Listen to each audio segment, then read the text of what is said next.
Hello! Hello everyone. Terry Wizavels here, and we are playing some more Final Fantasy XIV. Squawk. Now, I'm kind of debating because I'm thinking about playing as Pictomancer. Obviously, I love Pictomancer. Like, they did a perfect job about it.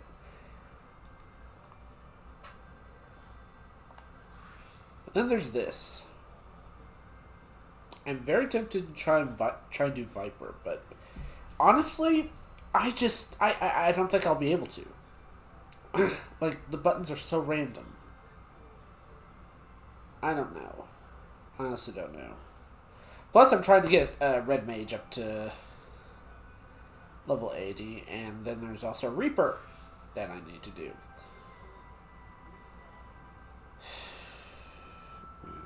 Yeah, I'll just do pick.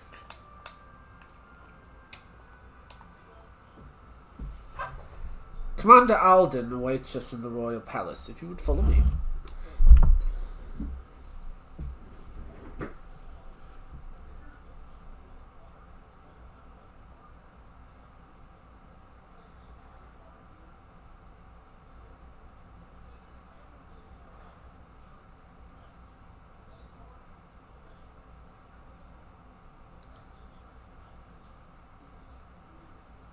You.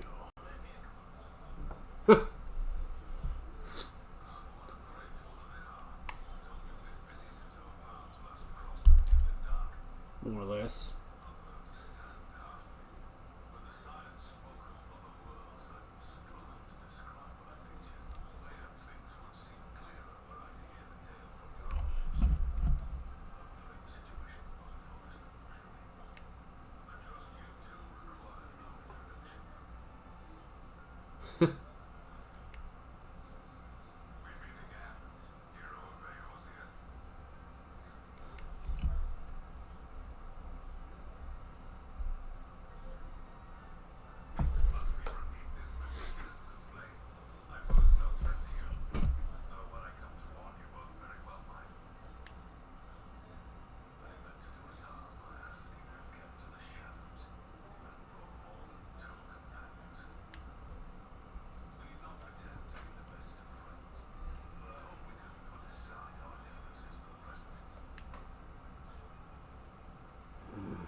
Alright.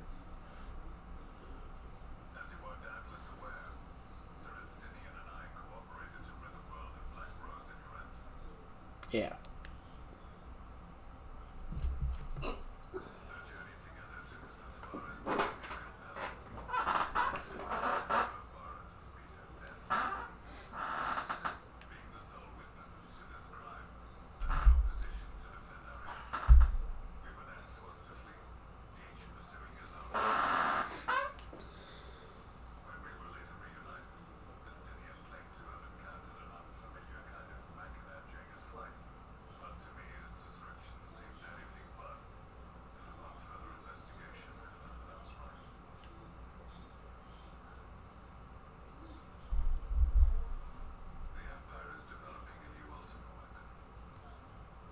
Oh, great.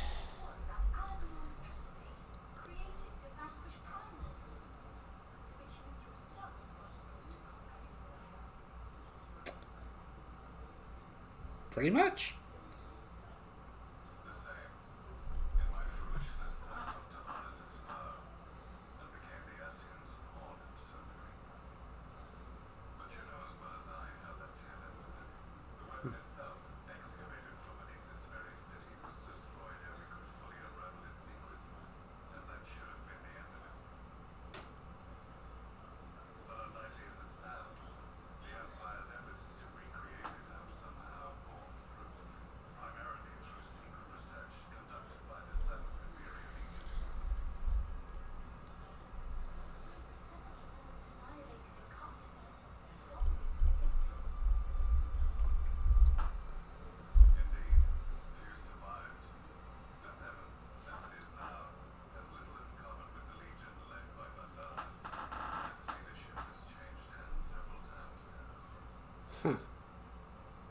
I totally forgot.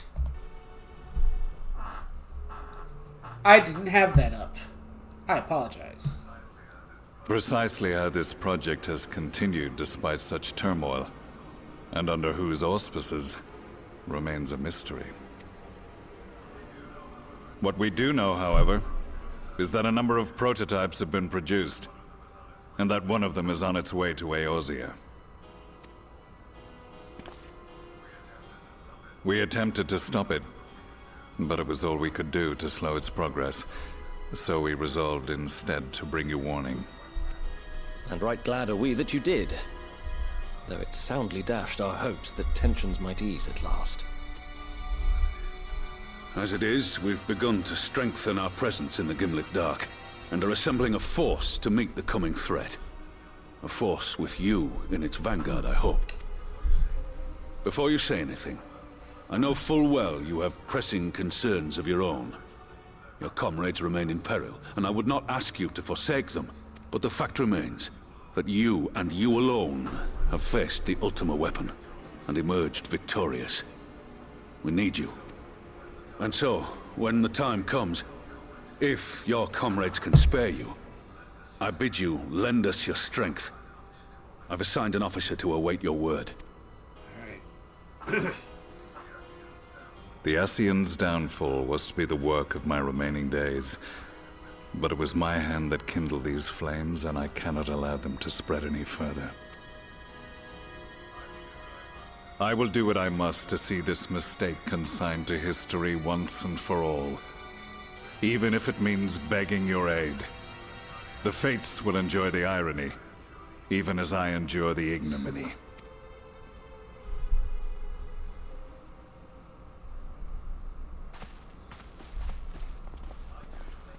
I too shall make for the border and offer my skills, meager though they seem in such company.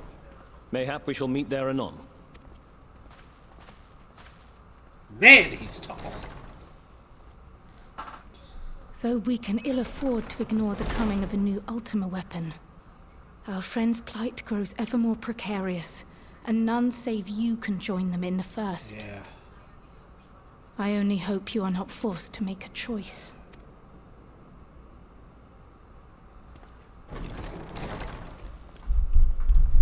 But we don't know what we dig them for, we dig the whole day through.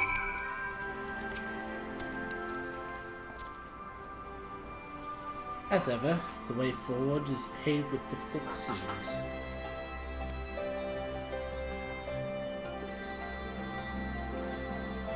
We can ill afford to ignore the threat of a new Ultima weapon, but with each passing day the plight of the Scions grows ever more perilous.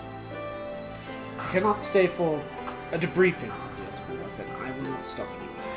I only ask that you confer with me before we return to the first.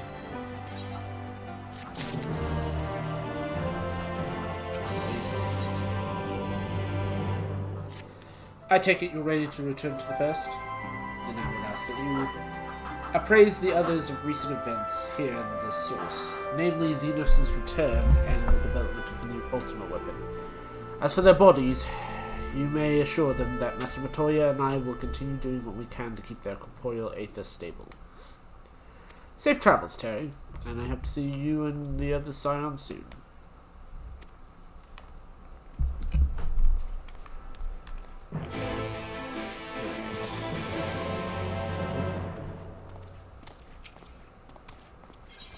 Ruby Doomsday. Oh, that's the new Ultima weapon thing. Okay.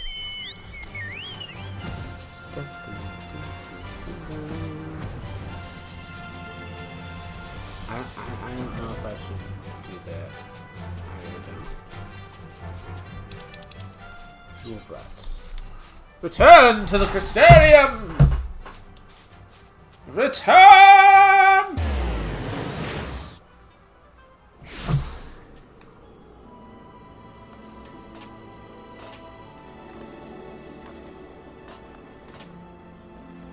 We dig, dig, dig, dig, dig, dig, dig, dig, dig, the whole day through.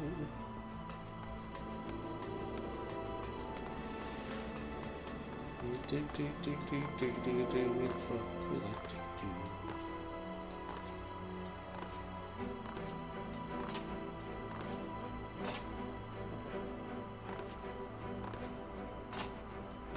trick to get rich quick. To the shovel and a mine where 1,000,000 diamonds shine. We dig the whole day through.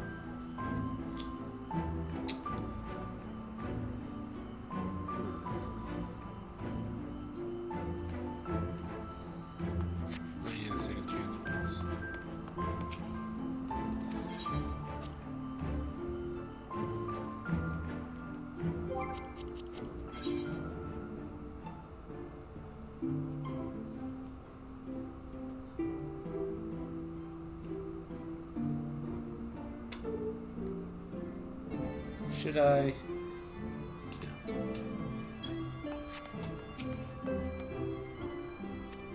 Oh, I totally forgot. I'm sorry. Ill tidings from the source, you say?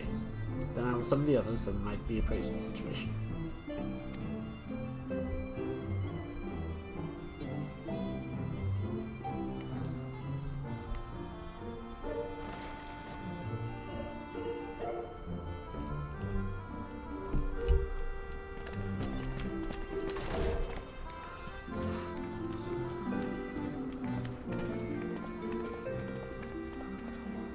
Now that we are all here, what news from the source?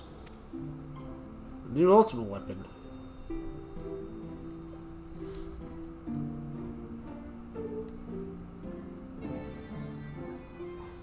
A new Ultima weapon? We must count ourselves lucky that Gaius has pledged his assistance. While this is indeed a worrying development, I think the state of the Empire as a whole greater grounds for concern. With the Emperor slain and Xenos returned, it is impossible to predict how matters will unfold in Garlemald. The Ultima weapon may be but the first of many unpleasant surprises. The situation beareth closer observation, of that there is no doubt, and doth compound our need to return unto the source.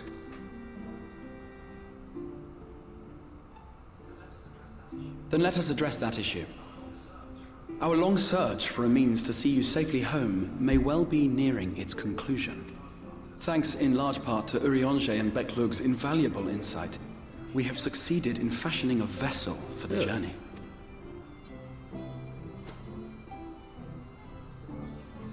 We set out to create a crystalline container retaining the more useful properties of white aurosite, but without its regrettable limitations.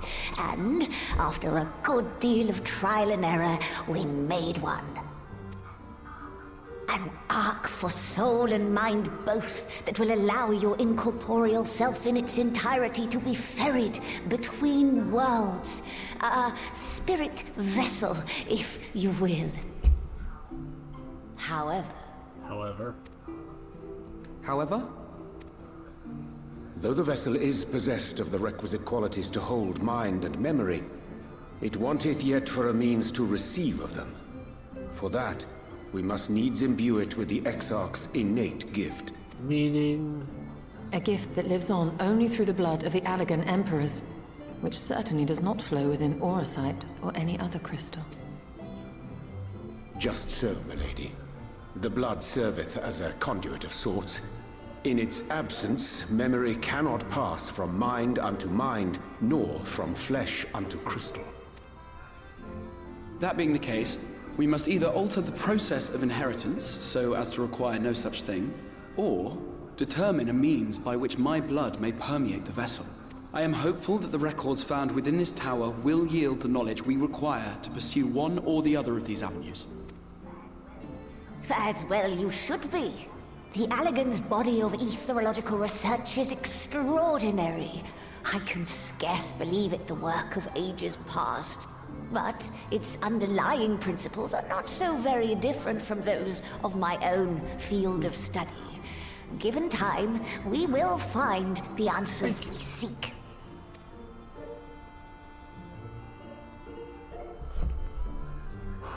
I know that you can ill afford to wait, and it pains me that I must ask you to do so. I can only reaffirm my promise to you that a solution will be found. Whatever it takes, I will see you safely home.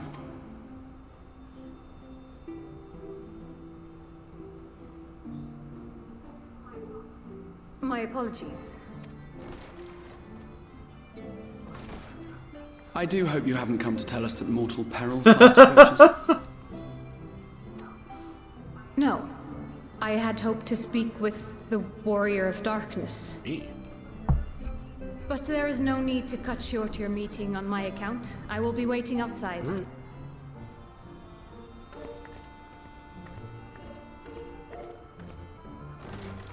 Why not speak in here? She knows I don't mind. Unless she didn't want to. Perhaps I might accompany you. Though I am woefully ill-qualified to assist in the Exarch's research, I may yet be of some use to Lena.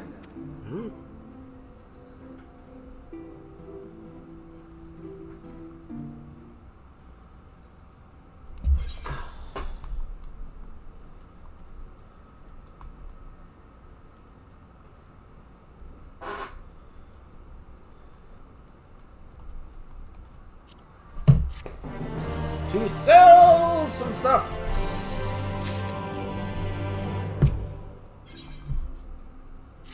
I must confess, while I enjoy my fair share of scholarly research, it will be good to step outside the spot for fresh air. Now then, shall we go and speak with Linda?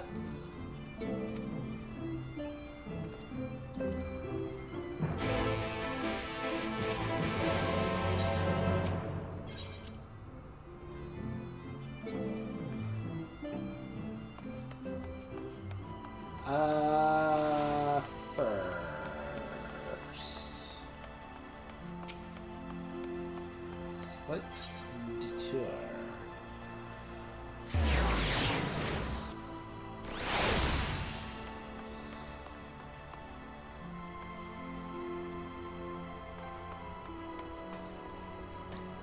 But we don't know what we did before we did the whole thing.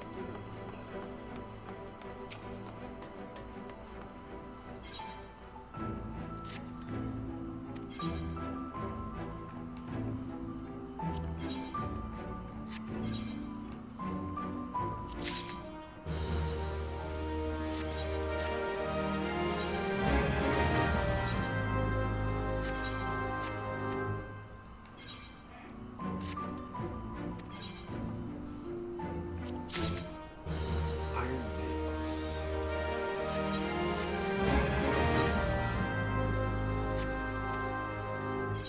15, nice! Ooh. I have gil.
I need to extend things.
Sorry, food just got here. Pork chops. Shake and bake pork chops.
Alright.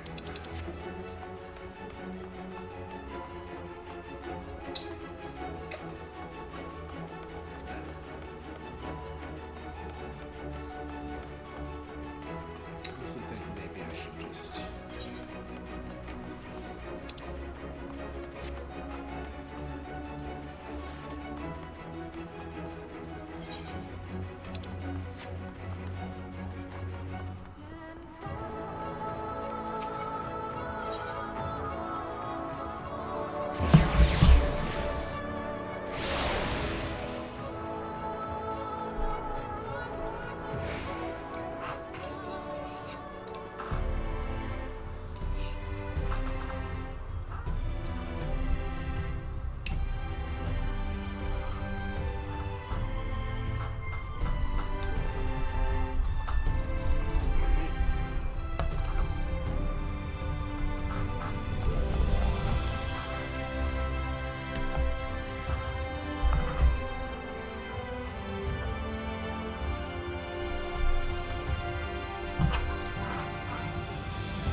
Give it some time, so I'll be brief.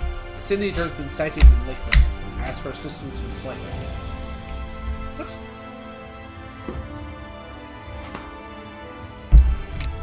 Sin-Eater? There's a few remained after the night return, but perhaps we should call the others. That would not be necessary. It's only a single Sin-Eater. A simple task for our guard, I should think. That said, I believe fighting alongside the Warrior of Darkness would be a valuable experience for them. Peace can lead to complacency, and they gain nothing from an easy victory. You do not underestimate your foe, however harmless they may seem. Your men would do well to learn from your example. Let's be about then.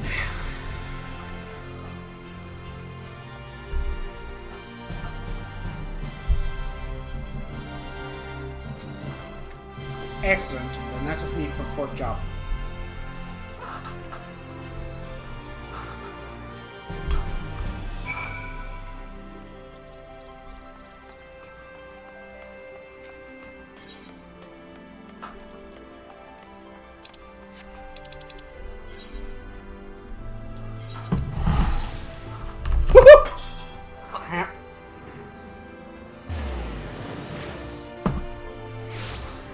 Dang it. Sorry guys, I gotta be right back. Drop my fork.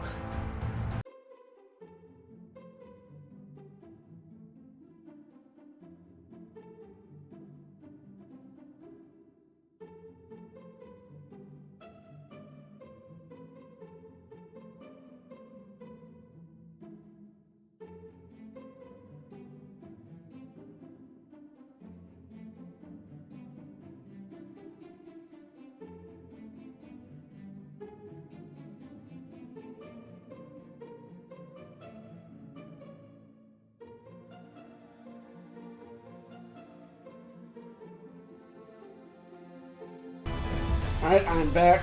I apologize. The room I have to eat isn't very big, so I'm trying to maneuver everything.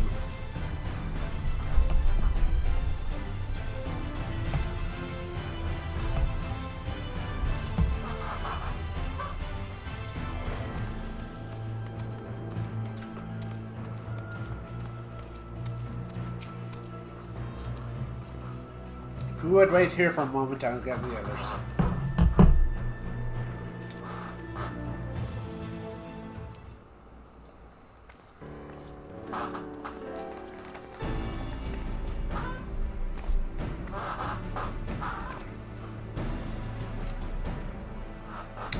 You may not remember, but you have met these soldiers once before, though only in passing.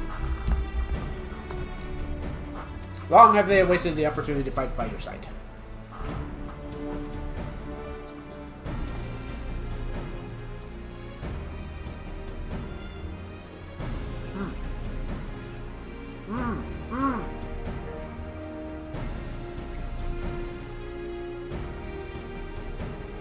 I was at death's door that day and Senate was attacked. You and yours hadn't come along. I had likely stepped through and I wouldn't have been alone.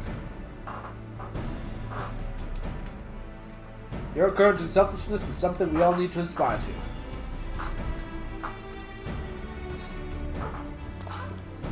I too was there that terrible day, my friend.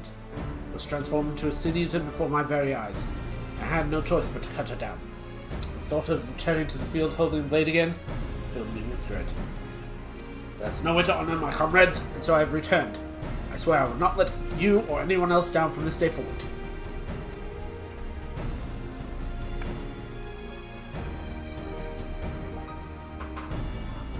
Pleasure to meet you, sir. Truly.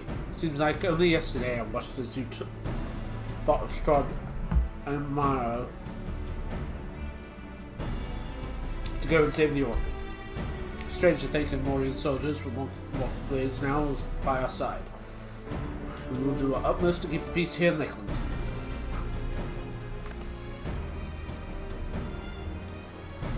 You seem to be missing one.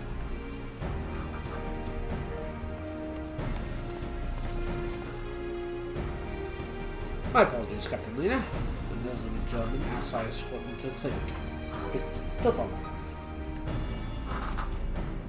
I will not begrudge your desire to help those in need, but a soldier must be punctual, especially when we play host to our guest. Won't happen again. The name's Thaler. I'm sure you don't remember me, but we once met before in the infirmary.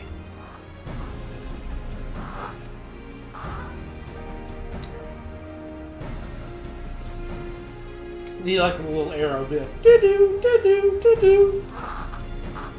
I asked you to deliver a message to the exile, Warrior of Darkness. Little did I know, I was already talking to him. Don't give up. Don't give in. I kept those words close to my heart, and the boundless, beautiful skies above me serve as a reminder of my importance, of their importance.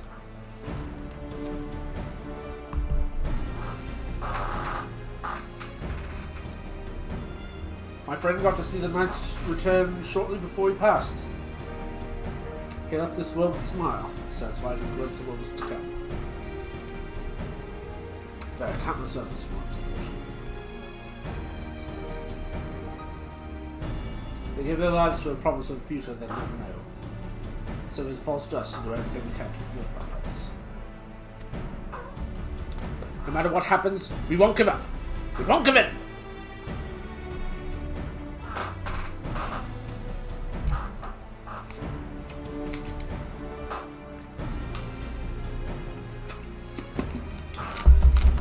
Your heroism inspired all of our guardsmen in much the same manner. Our scouts at the northern border staging point have not all planned the pleasure of meeting you in person. Let's not keep them waiting.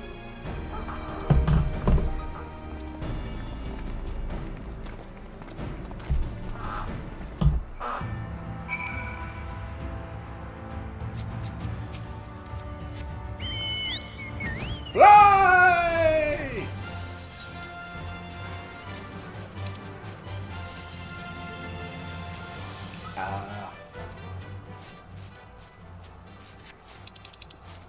Oh.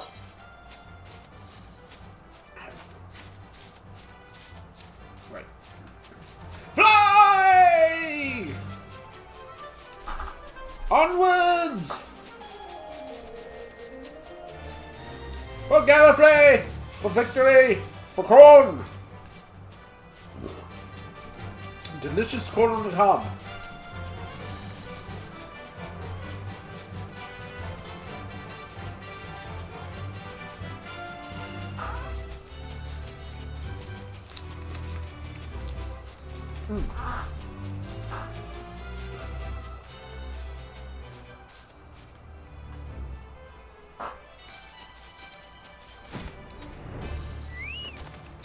Huh.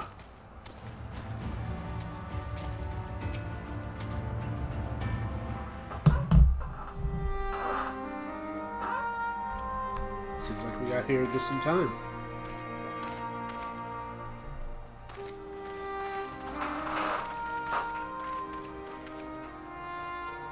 Did you slay this eater? Your orders were to await the main force before engaging. No, Captain. It wasn't us, I swear it.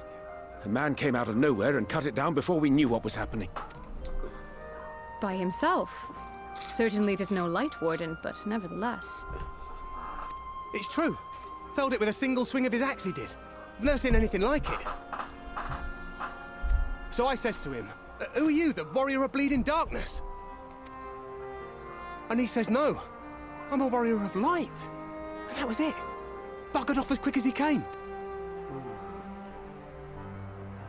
A warrior of light? Why would someone go around calling himself that, though? It was those bastards who caused the flood. I mean, if you were going to pretend to be anyone, it'd be him, the warrior of darkness. Eh? Oh, I didn't know. It's an honor.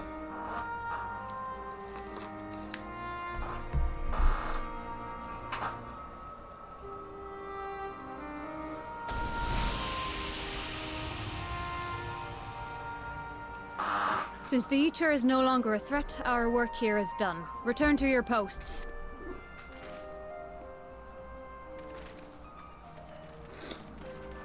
I had hoped to fight at your side today. But I'll continue to follow your example, and may we meet again.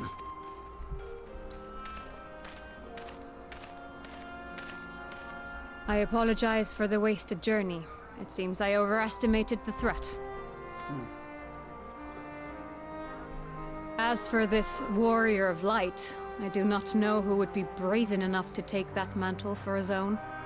Whatever it may once have meant, it is forever tainted by the association with the Flood.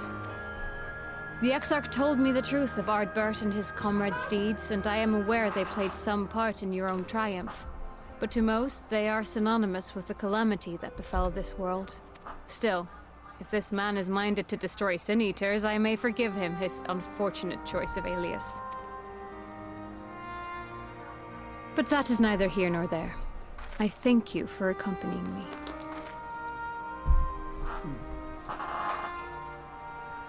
With that concluded, shall we return to the Crystarium? There is a proposal I should like to make.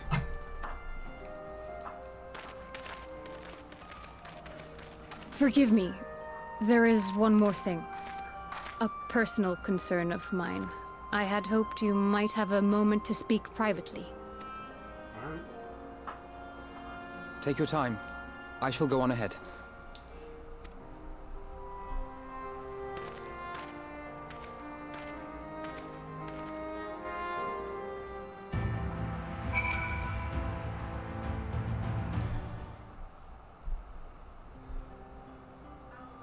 I will not mince words. This matter concerns the Exarch. Alright. Though his countenance belies his age, his demeanor never has. He has seen more than any man should and grown ever more weary with time. But I see I give the wrong impression. While it is true he attempted to open a letter with a salmon fillet the other evening, we are not here because I suspect his mind is deteriorating. Oh, no. Nor do I believe him to be so maddeningly unconcerned by the prospect of his own death as he once was. Indeed, the opposite is true. It is for this reason that I seek your advice. Since he returned from the Tempest, the Exarch is not as he was. He seems a different man, a younger man. I know not the details of his research, but when I saw him at work recently, there was a glint in his eye that I had never seen before. He looked... It was as if he had peered into the future and for the first time found joy there. Though it gladdens me to see him thus, I wonder if I should not keep my distance. I fear that my presence will only anchor him to the past, remind him of all the pain that came.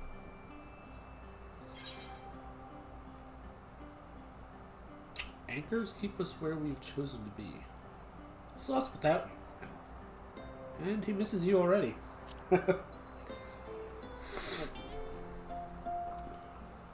He. Are you sure? Then perhaps we might remain as we were. As we have always been. What a relief. In that case, I will have to speak with him about the amount of time he is spending at work. This research is important, I know, but if he refuses to consider his own health, I will have to consider it for him.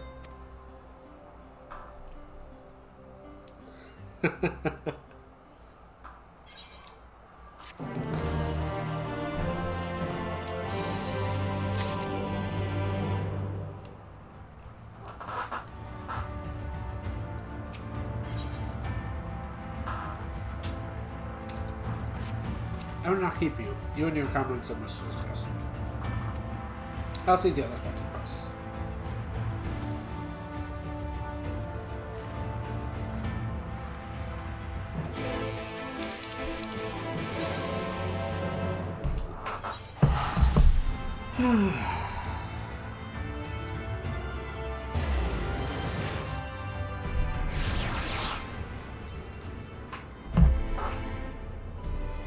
The heck?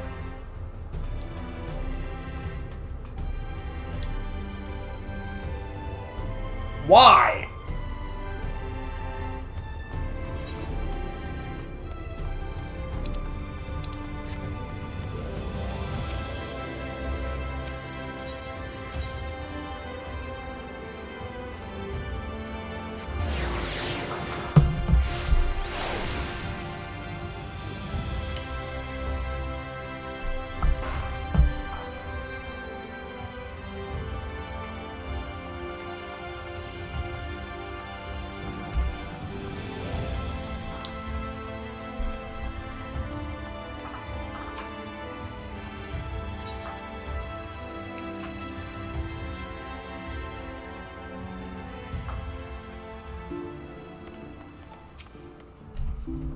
The others were quite shocked to hear when we found the Lakeland. Now that you're here, Persia should make. Sorry. I've been spending a great deal of time in the Cabinet of Curiosity, and as of late, I've noted more and more people pursuing books on history, the years leading up to the flood in particular. I suspect they should know more about the Warrior of Light, as well as they should. But nearly everything I've come across describes them as sin eaters, or worse. Regardless of this, whether or not the Warrior of Light is who they claim to be, I worry the sudden appearance, in conjunction with its renewed interest in their predecessors, may lead to growing unrest and fear. If the people of the Crystarium seek the truth, I say we give it to them. I too can attest to the falsehoods surrounded within the full many of the cabinet's tomes. Of many mention noble deeds of Albert and his companions. Nay, mention. To be fair, they bear some responsibility for the flood. But when that tale was told again and again over the course of a century, I'm not surprised to see their roles distorted and painted them as villains.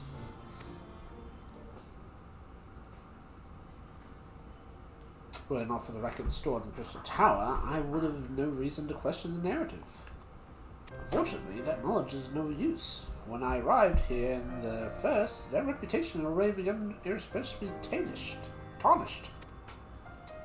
That said, there still remain those who worked tirelessly to defend their good name in those early days following the flood.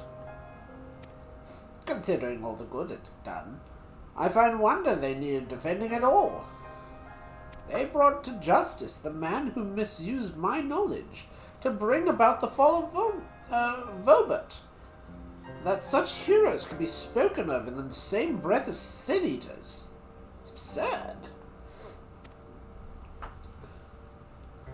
Under normal circumstances, I would agree.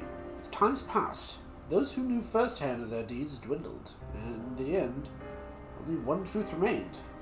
They were the cause of the flood. With the world on the brink of oblivion, it is all too easy for the Warriors of Light to become villains deserving only their resentment and hate. At that point, the truth mattered little. It would not change their lot. Thanks to all of you, however, that lot has changed, and now they may heed long forgotten truth. You claimed it was Ardbert who helped you overcome Emmett's cell, correct? Such revelation would do to sway the hearts of those who've known him, only as a villain. I have shared this with the select few, but one and all must be told of this sacrifice. To that end, I say we proceed with Alphaman's blood. We call together the people of the Crystarium, we account them with the true tale of the Warriors of Light and the flood that followed in their wake.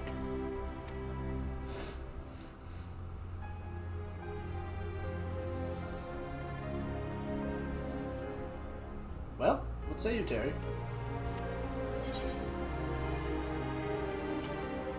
Wish we had done this sooner. In hindsight, I agree, but better late than never, no? Exarch, might I ask you to continue working with Belug in our means of returning home? The rest of us will see to gathering the people of the Crystarium, the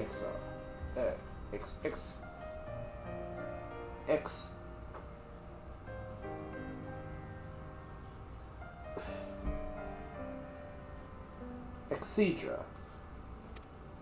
We have to reach out to anyone and everyone who might be willing to lend an ear. With any luck, word will spread and more will accompany them.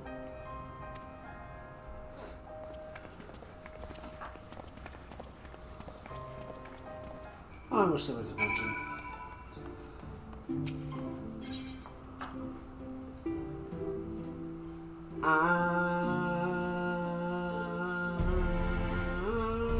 Alright, I'm gonna actually look it up because I am curious.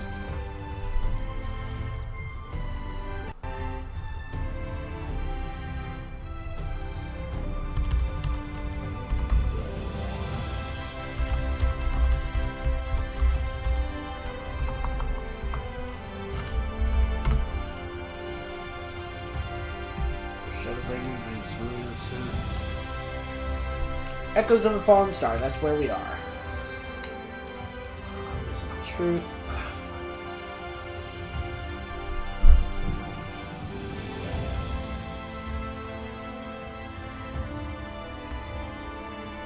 Oh, there is, beneath the surface.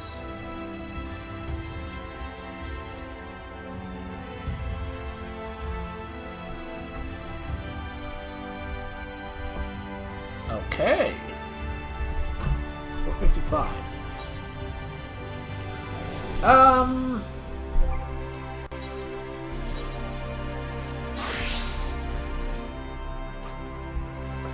No, that ain't gonna do any good. What's the chess piece?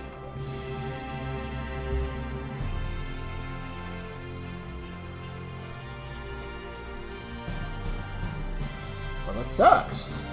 Oh, that's terrible. Oh, that's cute.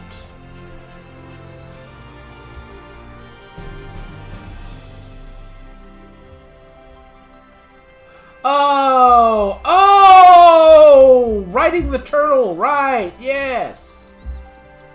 Okay, okay, I see. So, facing truth. Alright.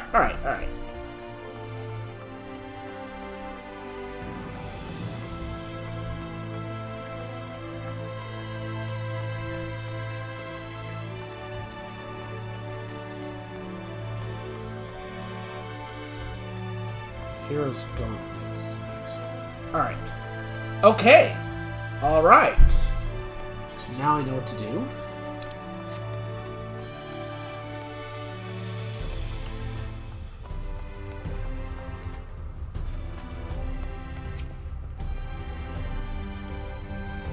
Terry! My, what a wonderful surprise. Though I hope you've been here doesn't mean someone's been hurt. I see we've had fewer patients coming out through my doors of late, which is a shame. I've had fewer opportunities to test my new medicines.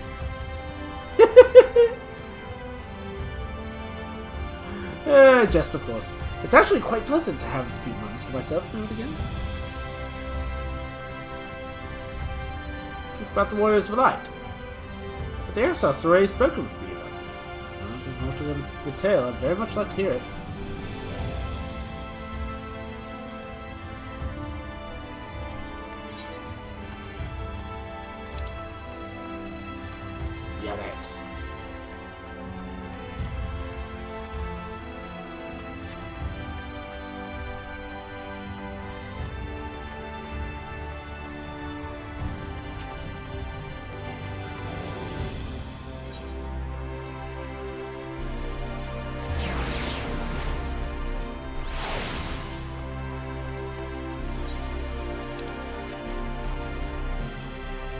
Bragging.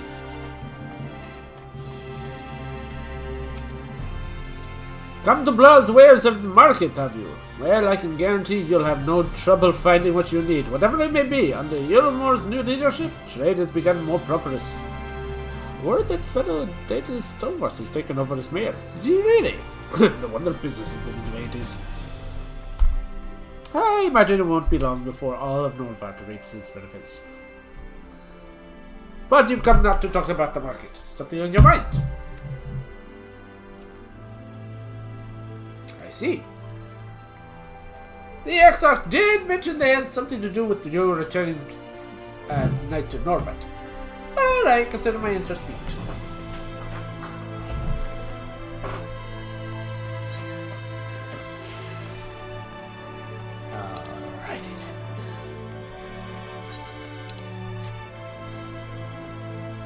Oh, ho, ho, ho, ho.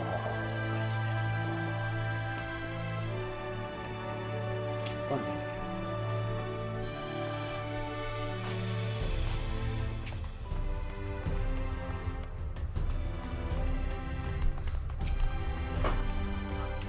Well, to what do I owe the pleasure? Whatever it is, must ask you to be brief. When I returned, visiting Flock in the Crystarium. I found myself too busy off. Are ya winning, son? Ah, winning. I'm getting through the patch part of this post-Stormblood. Oh, boy, though, since there's so full license statement, one can almost forget the flood ever happened. Wars of Light? Yeah, the Exarch mentioned them before. Everyone knows them now as the cardinal virtues. Well, he suggests there's more to it than that. Well, you've yet to steer us wrong. So I wanted to hear what you have to say.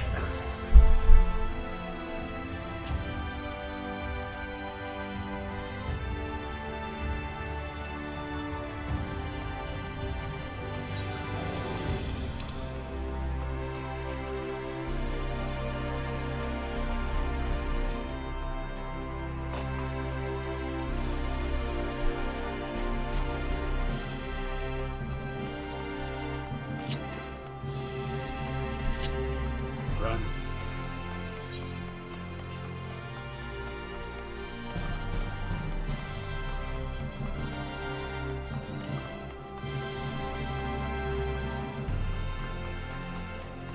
Wait.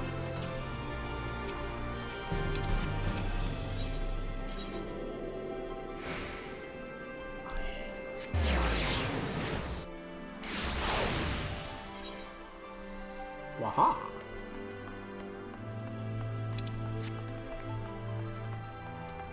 Kitless. Wow, what a coincidence! Oh, I was just reading out a letter I received from Grenold not long ago. It says a visitor from Mysterium found him at the bottom of the ocean, and that he inspired him to reach new artistic heights. Well, I can only think of one person capable of both feats, though I'd say the latter's far more impressive. To think fate could bring the two of you together in such a place. I'm sorry, you mean the Exarch didn't tell us the whole story of the Warriors of Light? Well, whatever he's left unsaid, I'm all ears.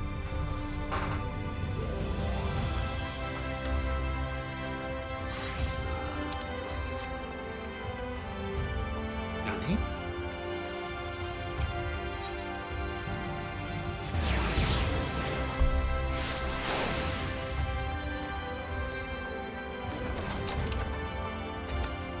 Paint you on your face.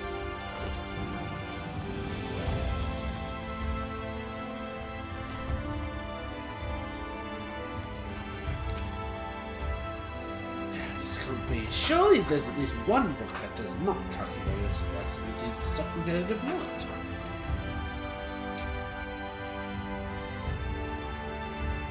Whoa!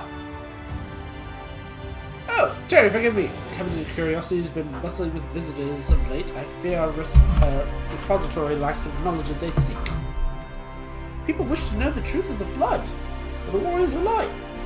I search high and low, but alas, every account portrays them as no better than sin-eaters, abominations worthy of any scorn and resentment.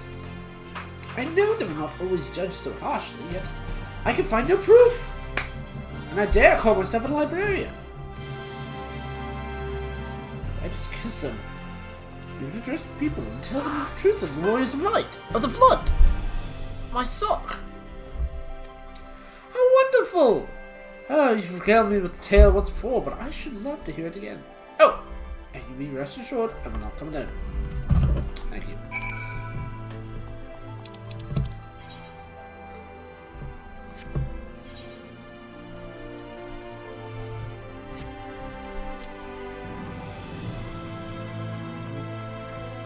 Geronimo! Oh.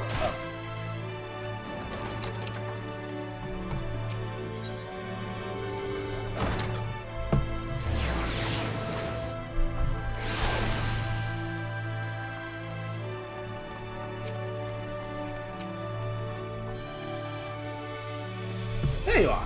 Between the four of us, I dare say we swept the Mysterium from top to bottom. Now we just need to wait for the people to gather.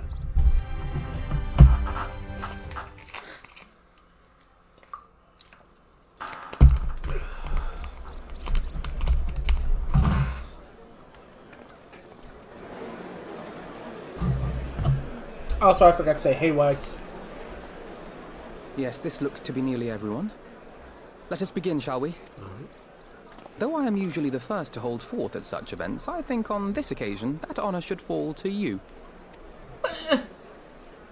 they would be more inclined to take the word of the Warrior of Darkness. Indeed. In light of the subject matter, who better than thee to speak these truths? Why are you guys ganging up on me?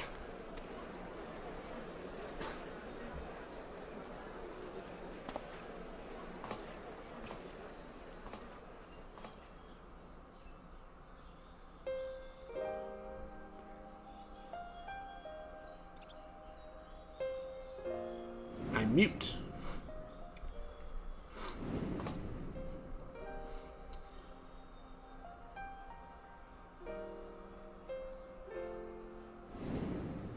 They're adventurers, like anyone else.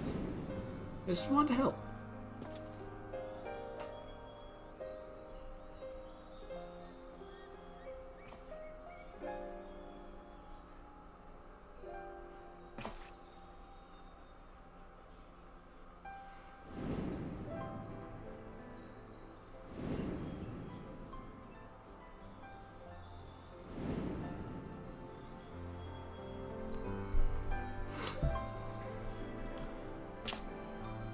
Wicked White.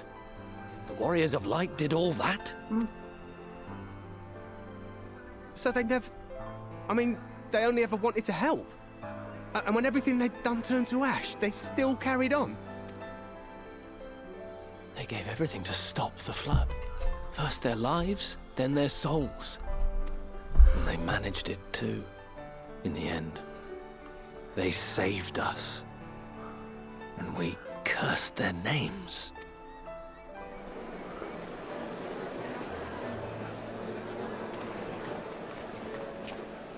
This should go a long way towards clearing the air.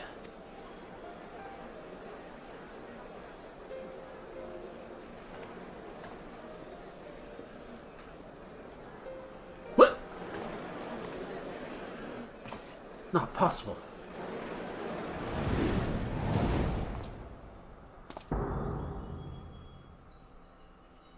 Can't be. Impossible.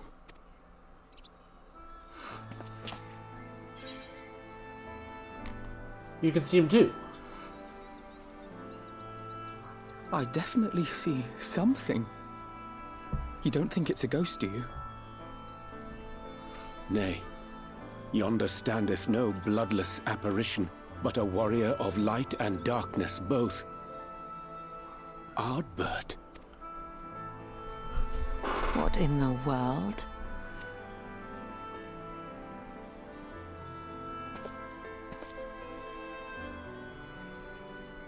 It's you!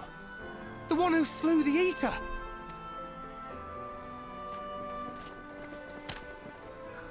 That it should be the Warrior of Darkness who brought the truth to light. You've saved me a fair bit of time. Though I have a few words of my own to say, if I may.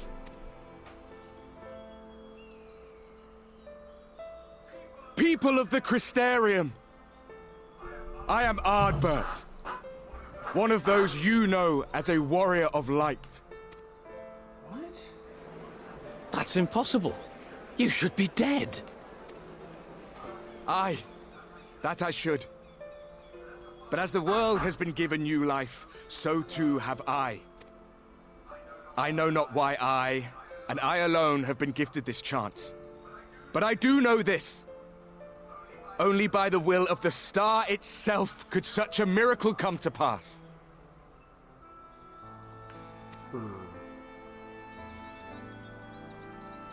The hero who stands before you now, the Warrior of Darkness, is not of this world. And the day will come when he must return to his home.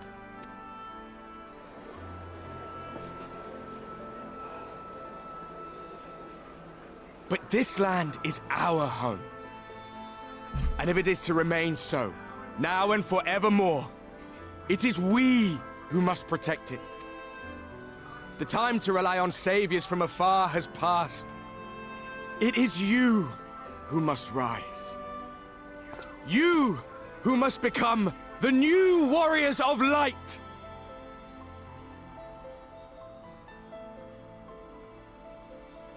What? What? Us? Warriors of Light?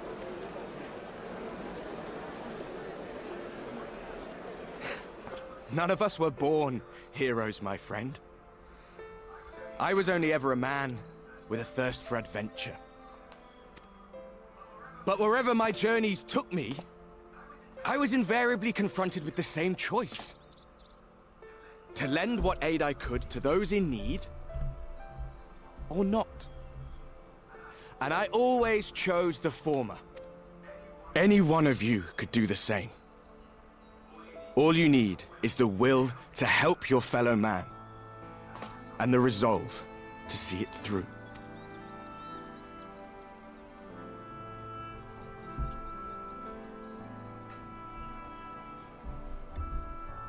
That's not him.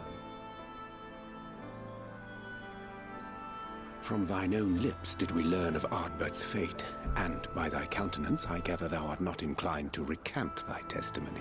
Yet whosoever this man may be, his words hold truth and resonate with the citizenry besides.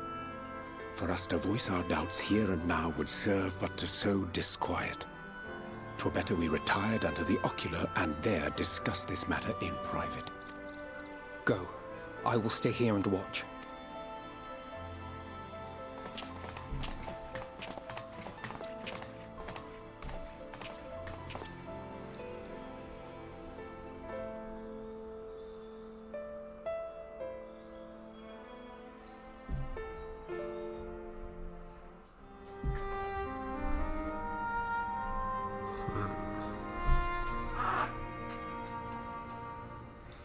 So, that is a warrior of light of the first.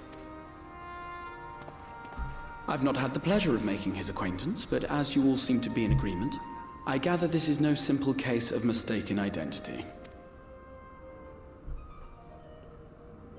As far as I was able to discern, that was indeed Ardbert. It has been a long time, but not that long. Could he truly have been resurrected as he claims? No, that's not him. No. Absolutely not. Ardbert did entrust his very soul unto thee. I see no reason to question thy judgment. Nor I. To my eyes, your ether burns as brightly as the day you slew Emmett Selk. That is proof that he is with you still. Yet that which standeth now before the people is far more than a passing imitation. I am reminded of the cardinal virtues, though a sin-eater he is not, which leaveth but one plausible explanation. I see him. That he is an Ascian.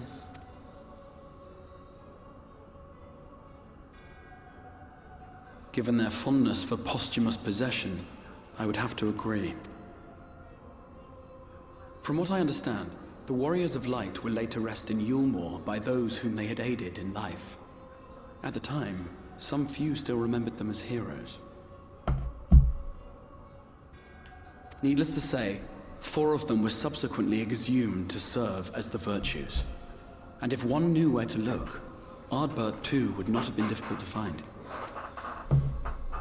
Assuming then that this is indeed the work of an Ascian, my mind inevitably turns to the last remaining paragon to survive the Sundering.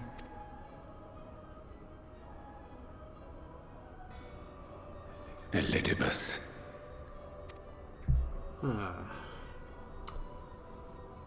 That Xenos hath reclaimed his own flesh is known. Yep.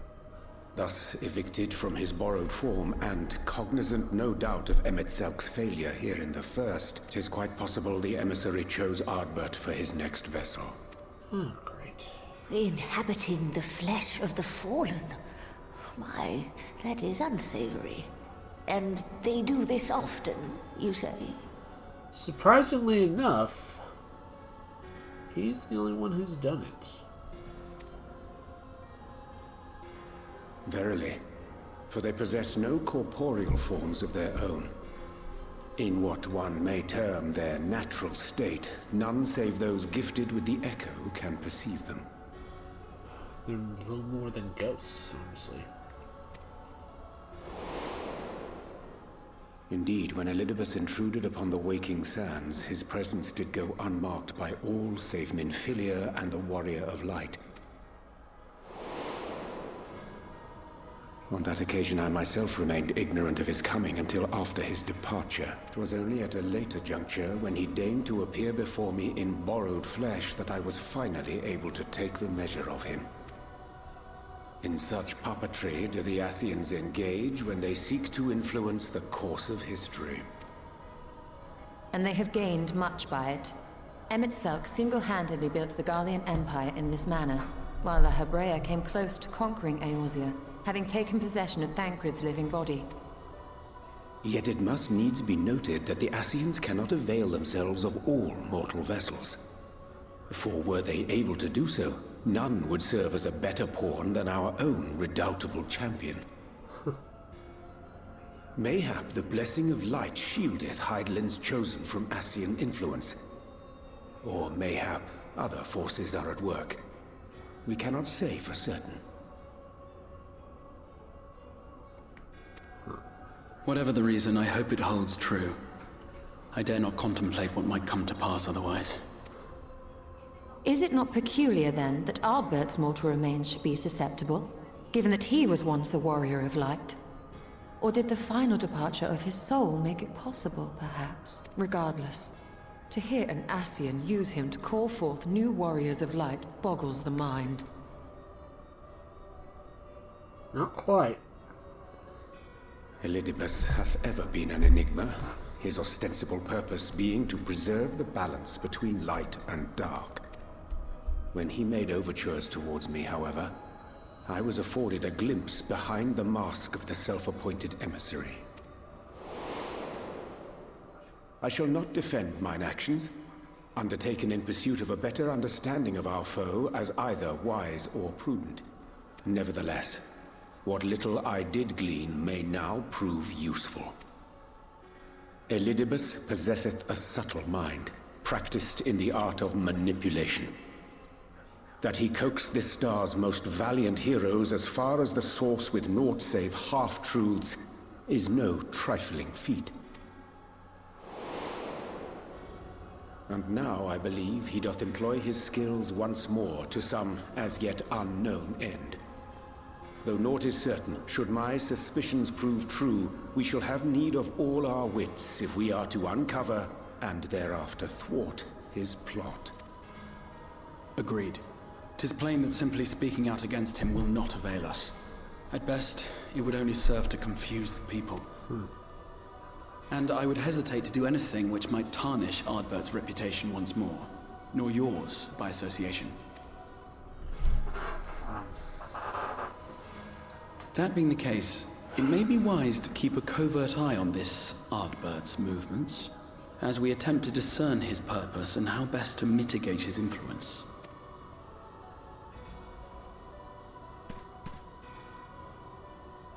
His performance appears to have concluded. What now? Go back out and follow him?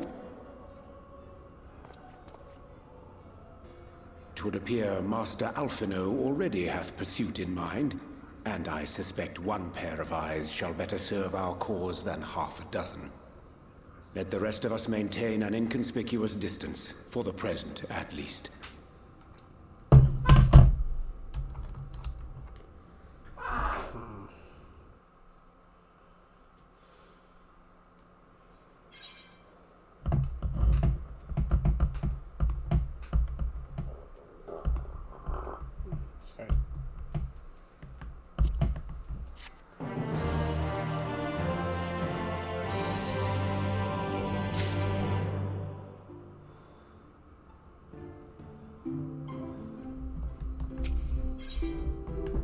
Disturbed.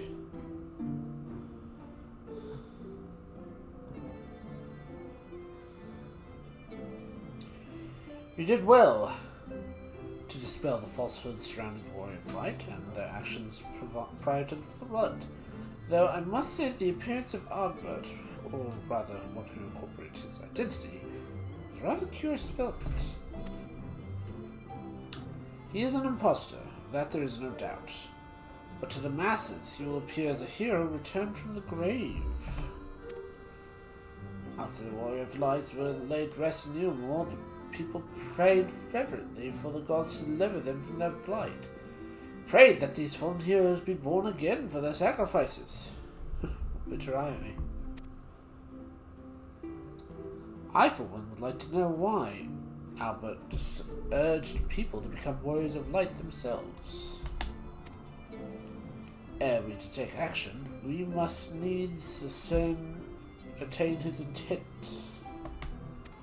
Let us pray that Master Alphinaud returneth soon with the most essential knowledge. For now, I think it best to apprise Thancred and Rain of their efforts. When we do convert Albert, we will no doubt have need for their strength. Agreed. I think it prudent we all take measures to prepare for what's to come. But Luke and I will continue our research and to see how we might improve the spirit vessel that it might one day carry you home.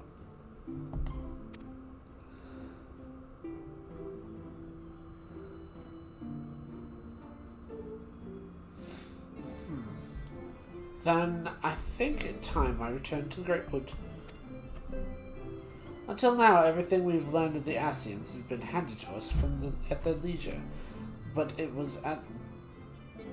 that was one of Emmett Selk's unique failings.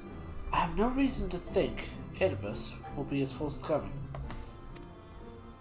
Fortunately, I recently received word from Fanro that heretofore unexplored chambers have been discovered deep within the Quinta Ravel. Ahmet believes the relics within tell of a greater calamity that befell an ancient civilization, that of the Ascians, perhaps. They may lead us to the truth we seek. Would you go for company? I would dream of going without you. Bow, chicka, bow, bow. Oh, sorry. When you're ready, wait for Fano, and our assistants will be expecting us. Then let us about our task. Pray give my regards to the Vills. We dig the whole day through.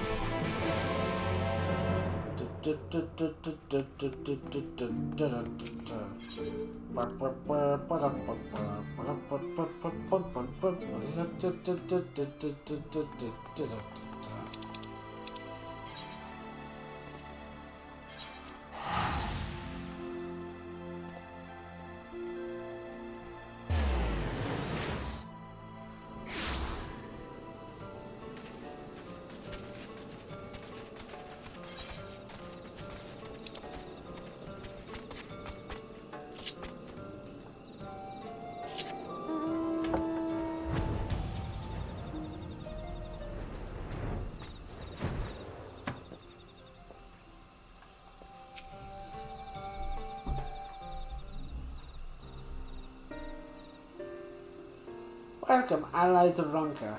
We've accomplished much since you last came with the Light Warden dead and its minions dispersed. We have at last reclaimed our hunting grounds near Rakanth's Falls. It was there that we discovered more ruins. Although we ran afoul of no traps while exploring the halls, we determined that it was the innermost chambers that were warded by magics. We were all in agreement before any investigation should proceed, you should be summoned. We are grateful that you did, for when you have told me, I strongly suspect the wisdom my comrades and I seek can be found there. The wisdom should prove invaluable, for we may soon face a foe whose great asset is our ignorance. I see. It is good that you have come, for Ranka was once home to the greatest of weapons, knowledge and understanding.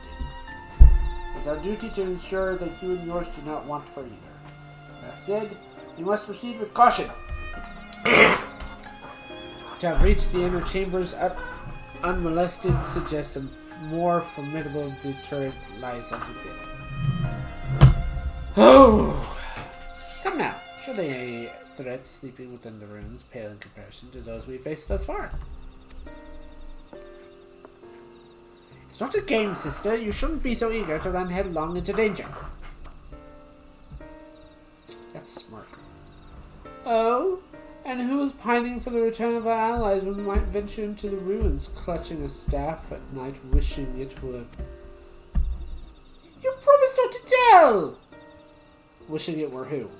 Who are you wishing? Can I suggest we be going? No, seriously, I want to know, who was it that you were pining for? Was it me or Stola?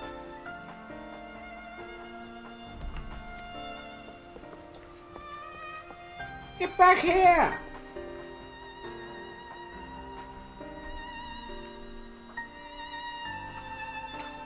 Remind me, how old are you and your sisters? The second thought, perhaps specified, don't know. Pray forgive their overzealous nature. None save we three have been privileged to escort you and yours to the ruins and bear witness to its secrets. Their hearts now burn with a curiosity that's not easily sated. Please, we need to apologize. As a seeker of knowledge myself, I understand full well the enthusiasm, and if not yes, Cetus' efforts to protect the ruins, we would not be afforded this opportunity. Speaking of which, I have kept you away from the ruins long enough. Come, let's make way to the gravel.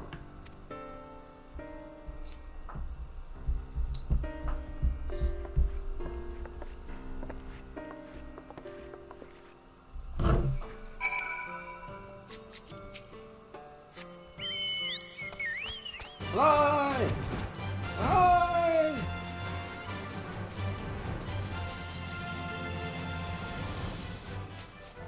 Do this.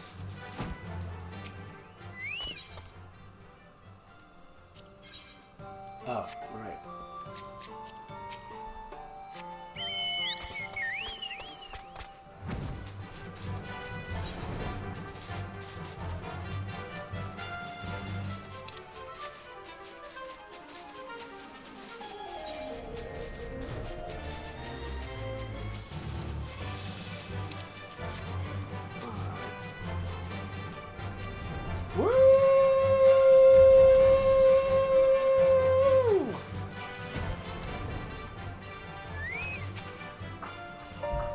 Strange for these halls to be left unguarded.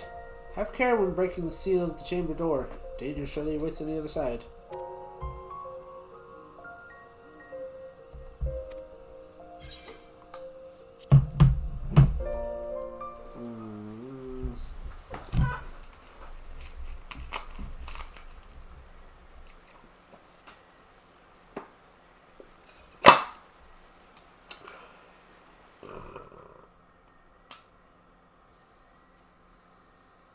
Come.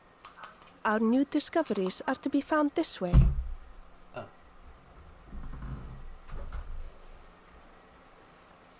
Ew.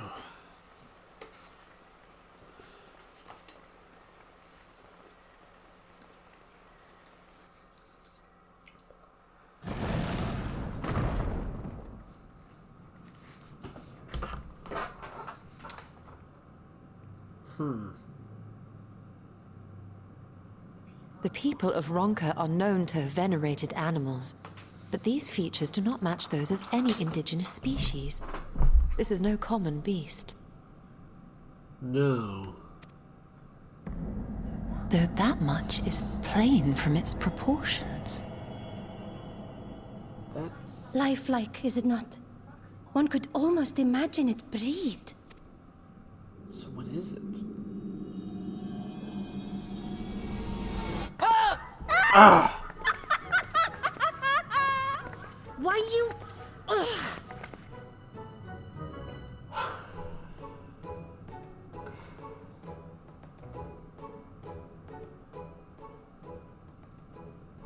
I want one of those. This owl, by contrast, seems no different from the others we've seen.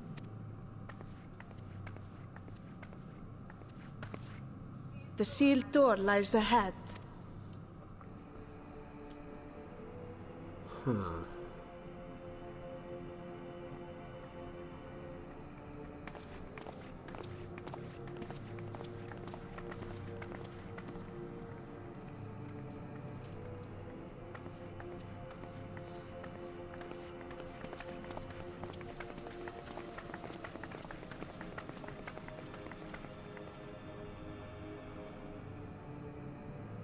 As you see, one statue is missing.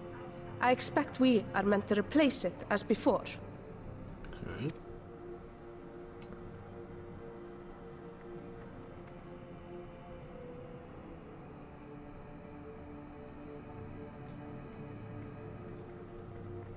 Too simple.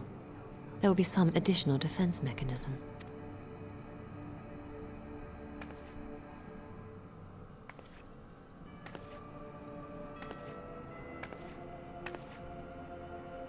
Just a moment. There are words carved into the stone. He who would disturb a hero's deserved slumber shall instead waken the beast and know his folly. Wait! Don't!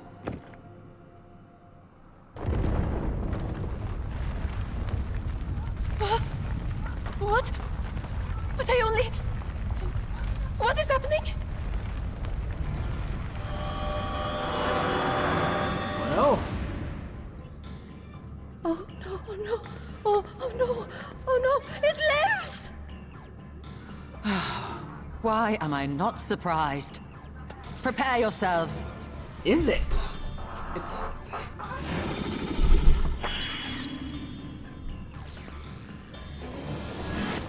Huh? Okay.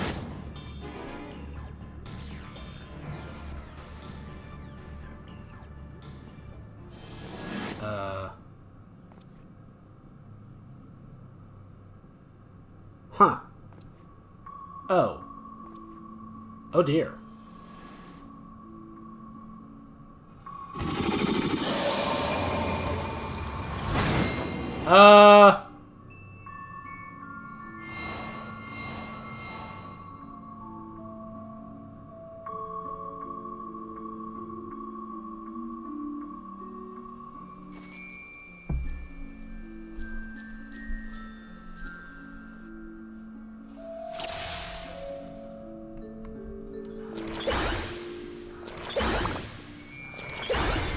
Okay.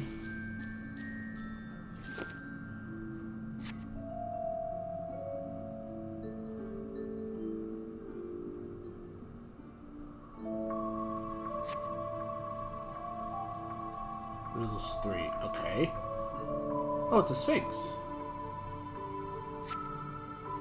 Left paw with kin do I vial.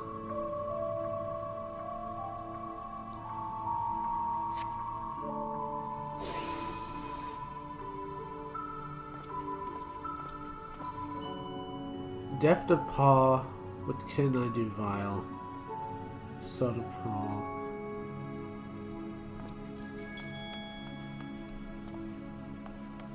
I would say this. Hang on a second. I'm gonna cheat a bit.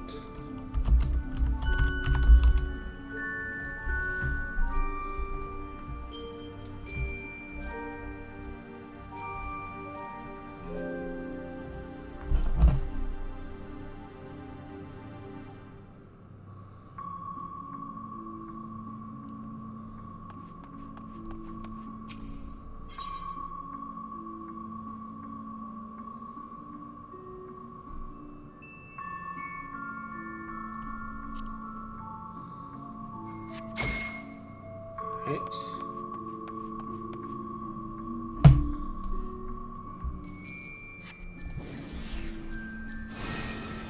Alright. Face and Fang are traveling with the pack. Oh, that's Wolf.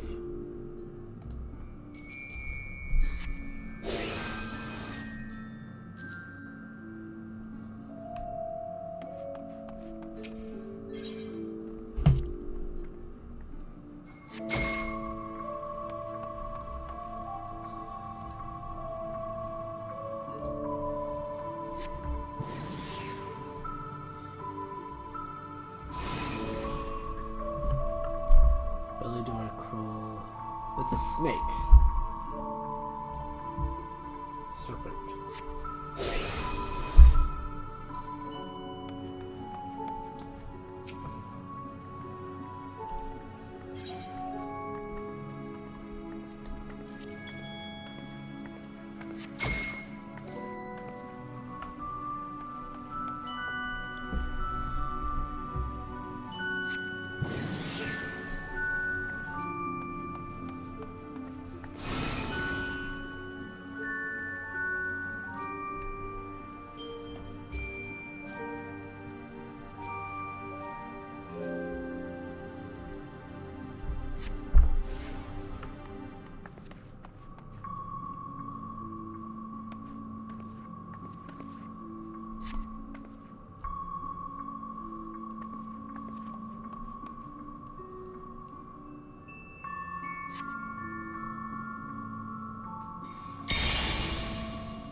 Right.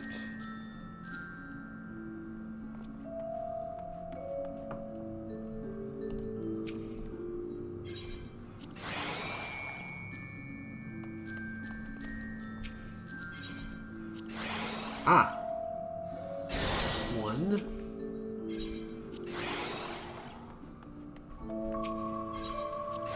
No, okay.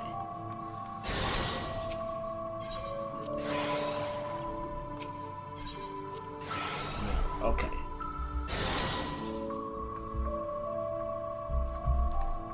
Alright.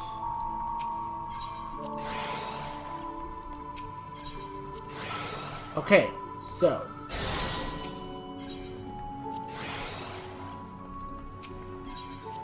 Yes!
Woo!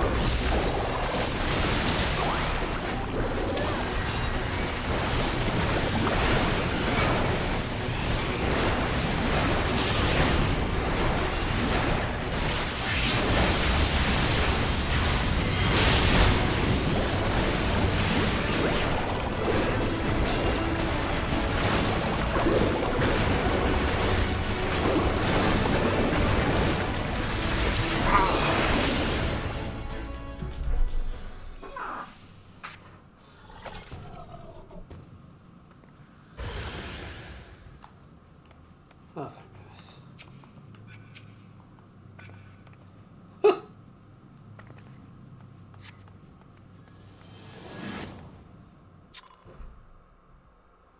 To say the least.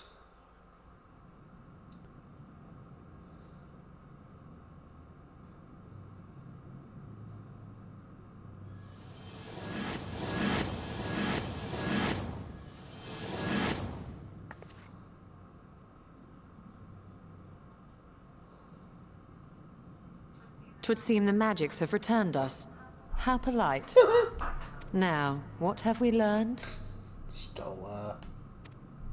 Ah, we were bound to run into a living statue eventually. And now we can open the door.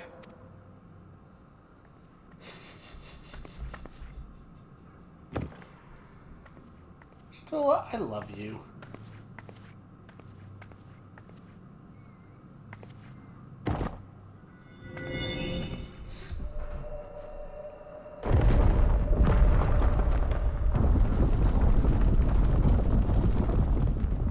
He who would disturb a hero's deserved slumber.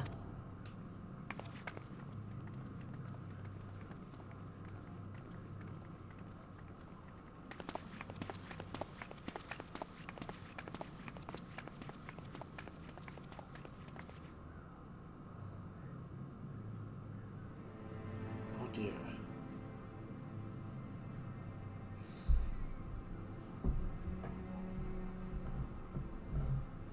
A tomb, just as I thought. Befitting a hero. She is Vis. Could it be the Archmage Tiuna?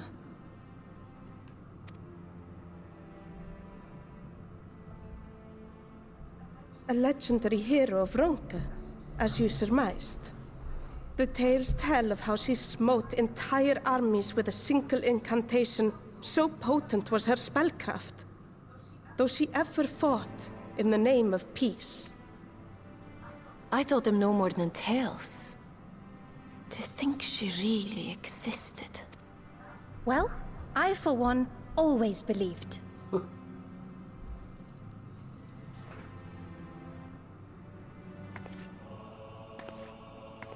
wonder.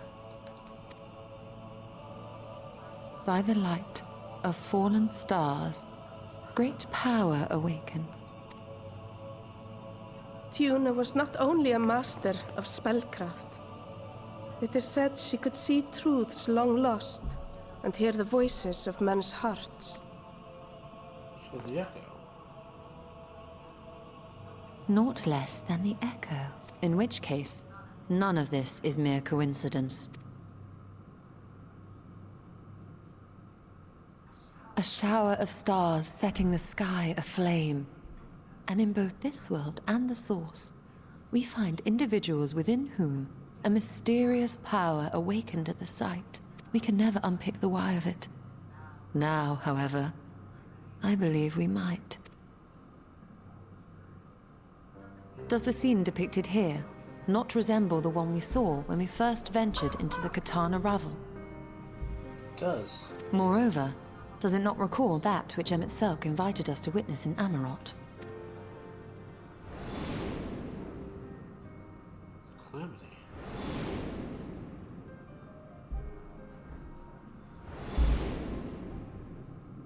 They witnessed the calamity. The final days. If, as the Exarch's research suggests, soul and mind share a fragile yet profound bond, might it not be possible for an event to leave such a deep imprint upon the soul that it could be perceived eons later, given a suitable trigger?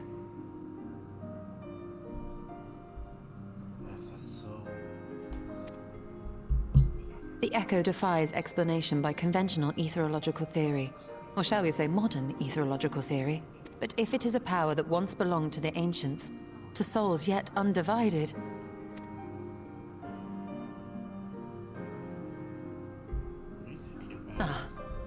It would seem I have entered the realm of pure speculation, and I call myself a scholar.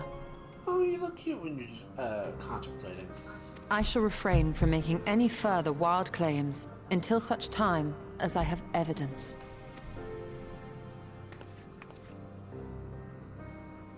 Still, I cannot choose but be reminded of our experience in Amarot.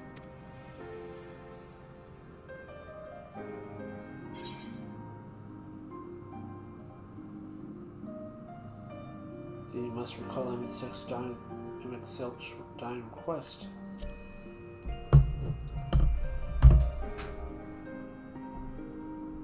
Remember us.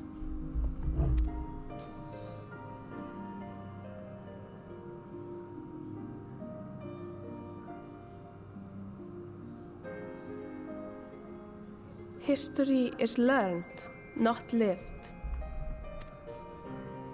We have always protected the tales of Ronka, just as we have protected this place. But we are mindful of what our mothers taught us. We see the past through our own eyes, and speak of it with our own words. Thus do we come to understand it in our own way. But this is not the same as remembering. Your mothers were wise. Though we witnessed the final days, our impressions cannot fail to be colored by our own experiences and expectations. Those who lived through it would have perceived the event quite differently. We must bear in mind that it is no simple matter to keep the truth alive, or it will die with Emet-Selch and his kin.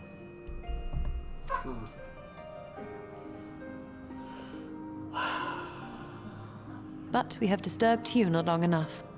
Fanau will serve similarly well as a venue for our contemplations.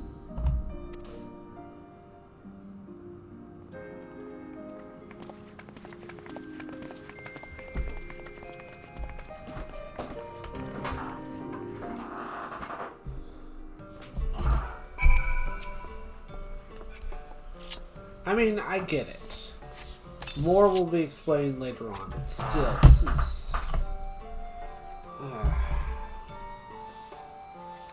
By your pensive expression, I take the tomb was giving you much to think about. That is well. In time, the knowledge you have gleaned will lead to understanding, and thus arm you for what is to come.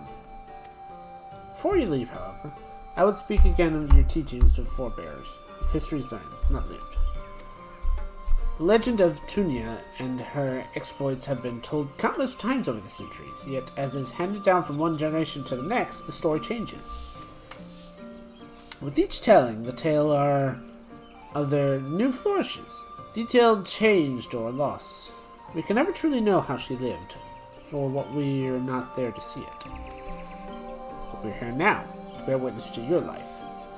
We have seen the change you have wrought, the echoes that will endure long after you're gone, and though we'll too change in time, I swear to you, we shall all do our best to preserve your story.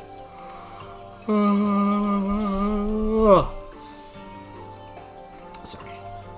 Hope you'll forgive me if I don't make an oath of my own, but I think it goes to saying we would never misspeak of your heroism. Here's the thought. So long as we're here, there are none among the V's who will not know of all you've done for Nolvat. We're not deserving of such reverence, but we are grateful all the same. You can be certain we have our own tales to tell of the great guardians of Rotako and the ruins of Ronka. I pray you safe travels. As ever, we shall await your return with open arms.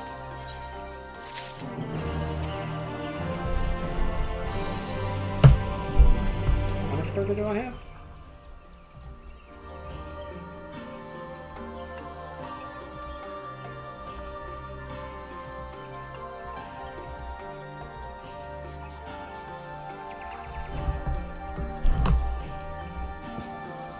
sleep disturbed, an old friend, deep designs, both surface. Okay.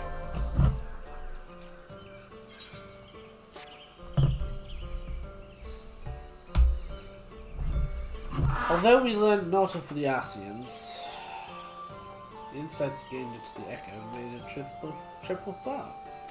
Before we return to the Crystarium, however, there's a small matter that I will attend to in the Silverborough.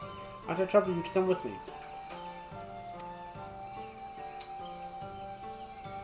Thank you. After we arrive, we should have a brief word with Runa.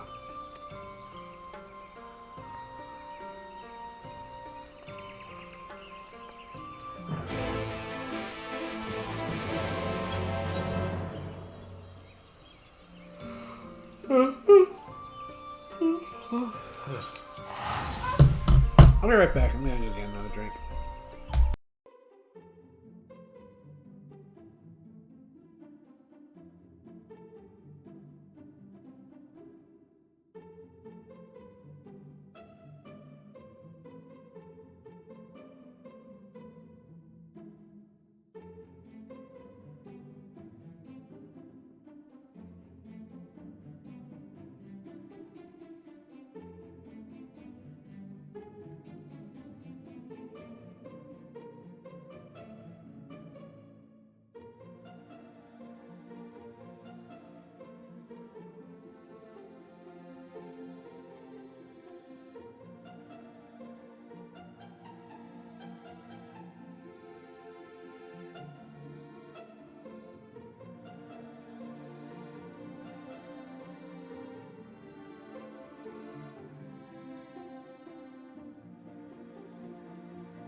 I am back. Sorry about that.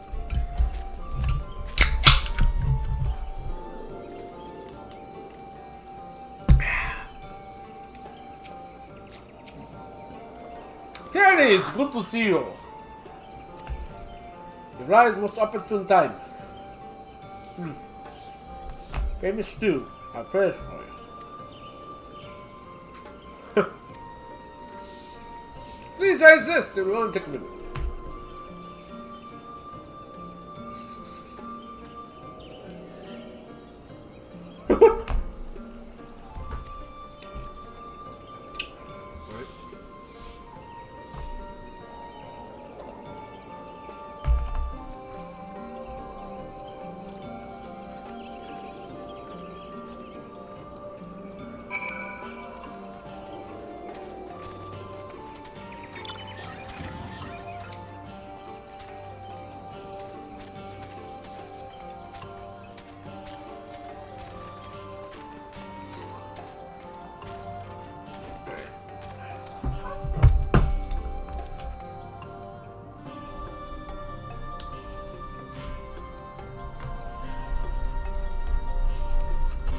I also have some more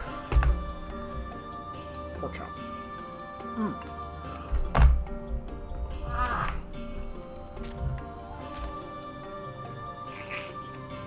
Drew, what's my toy?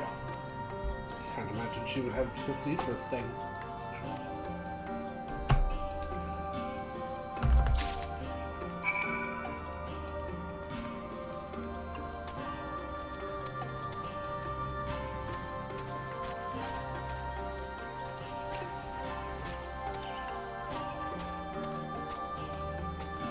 Here you are. Alright. Yeah. Here's a broom.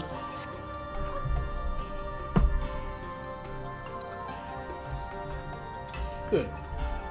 Well worn. Good. Good difficult otherwise.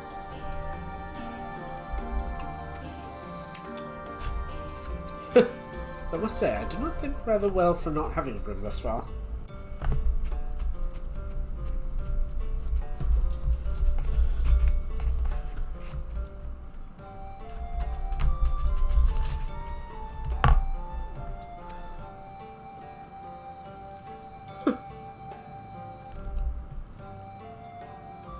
Yes, well, you weren't buried underneath a veritable avalanche of books when you entered here, were you? Right. Anyway.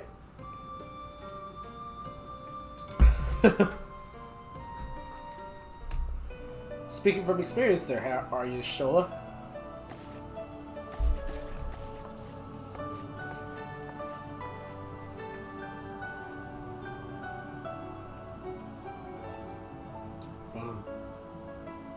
Bum.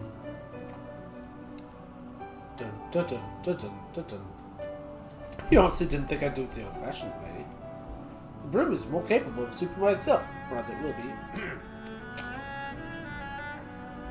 Dun. Dun. Dun dun dun dun dun dun dun dun.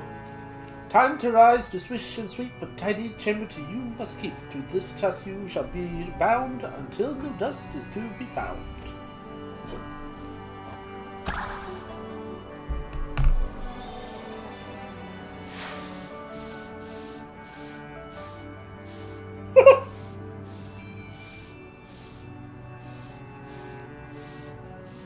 In this one particular aspect, I have no objection to following Miss Victoria's footsteps.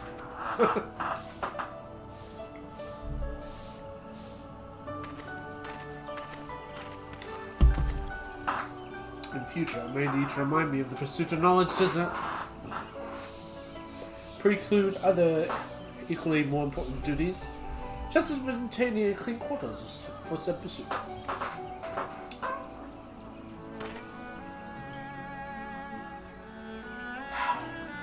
I will dearly miss this place. These people.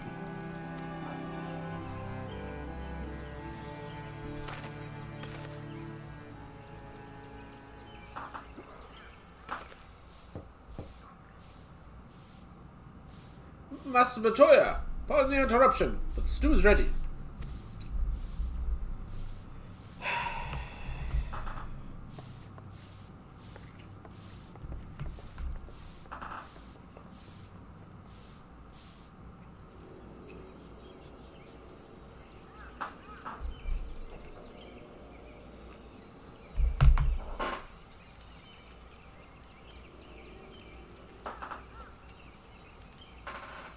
Something troubling you? You've been rather quiet. No, everything is fine, I assure you. It's been a long day after all. I see.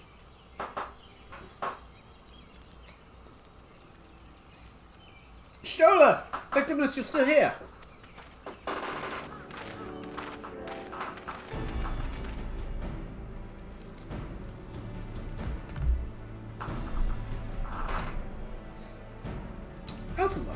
I thought you were following up it. I was. But I'm sad to say I lost track of him shortly after entering these woods. He seems determined to traverse every Ilum in Norvad. His quest is to spread the truth of the laws of light and the flood. And it seems, using your address to the Crystarium precedes him at every destination, making his task all the more simple.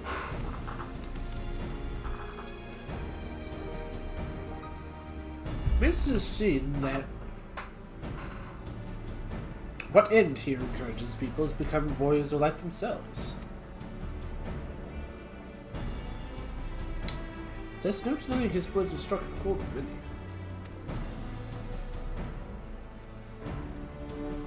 Well, we'll all agree that this is just another assy ploy, yes? They've come to your corpses before, and to no good end. See no reason to think that this time's any different, especially when it's a fallen warrior of light.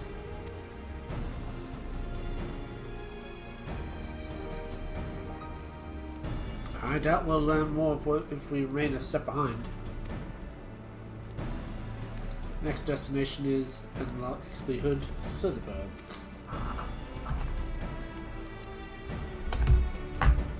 I'll say, you said you should be here.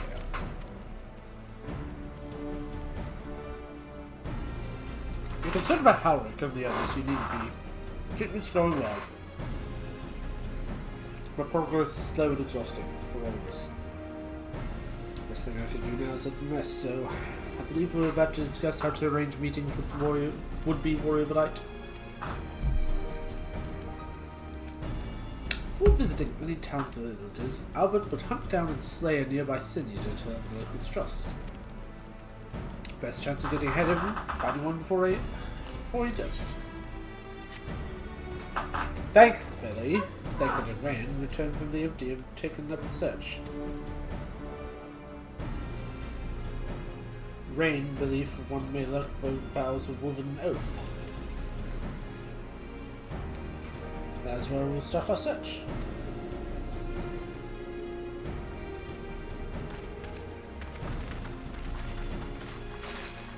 What's up with Toya?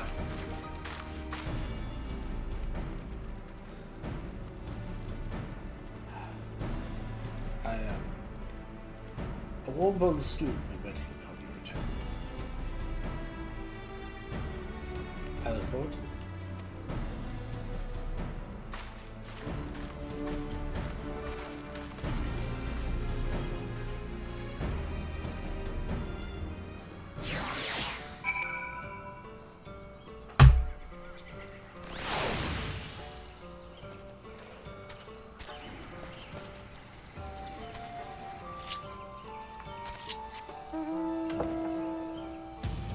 Fly!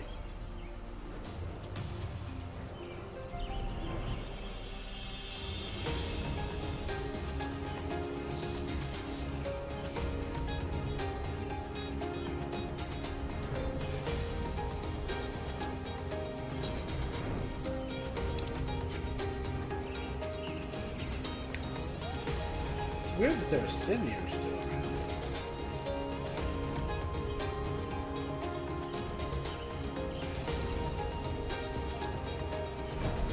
Seriously?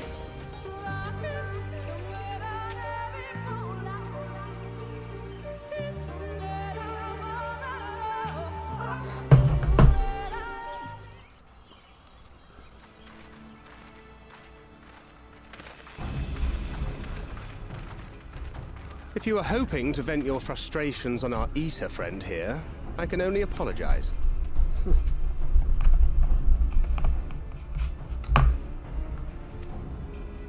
Few as they are now, it took us no time at all to track it down. That suits our purpose perfectly. Now we need only wait for Ardbert to arrive. Weren't you two meant to be attending to the empty? We were, and are, but we can hardly ignore the rest of the world, so we thought we might see how things were coming along. From what we can gather, the answer is strangely. Right now, we think we can do more good here. It is heartening to have all present. Indeed. We will be glad of the additional hands should matters escalate. Our quarry has come.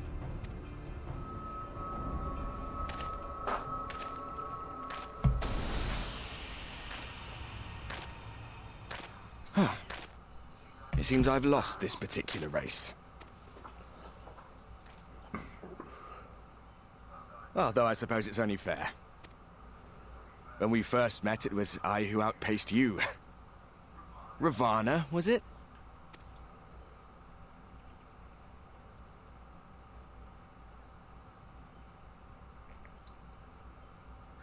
But where are my manners? I wouldn't be here were it not for you, and I have yet to say a word of thanks.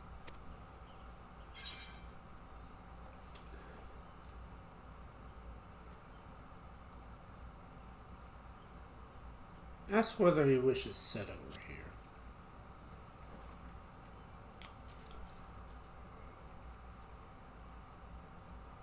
Poor fellow. He will be sorely missed. I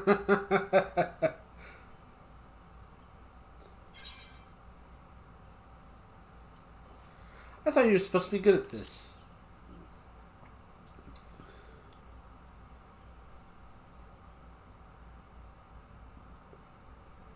Very well. Let us forego this pretense. After all, it was never you that I needed to deceive.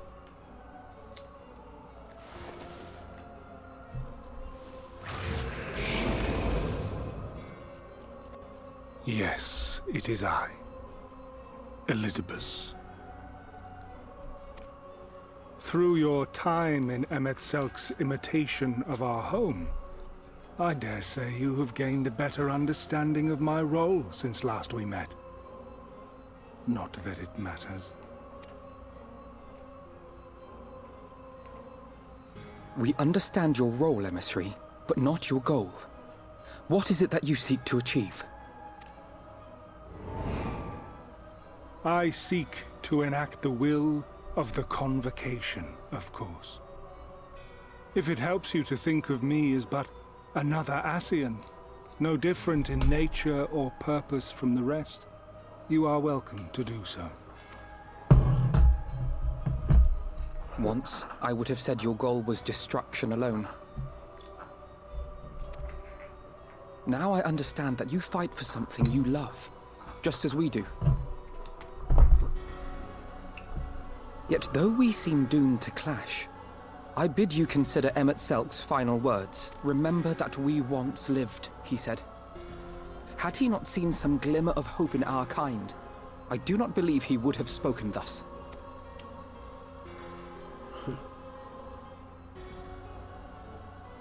None better understood your plight than he. His words must surely be worthy of your consideration.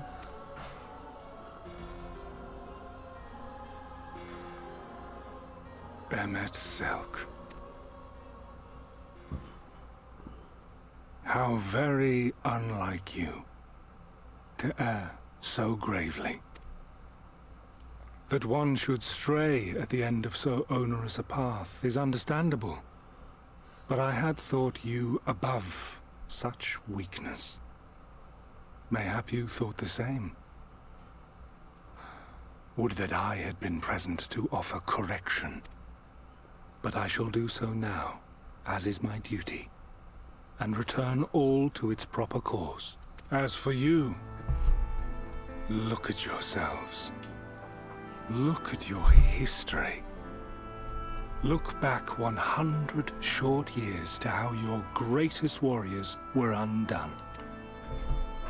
And now, at but a word from me, you raise your hands in answer like the puppets you are. Naught has changed.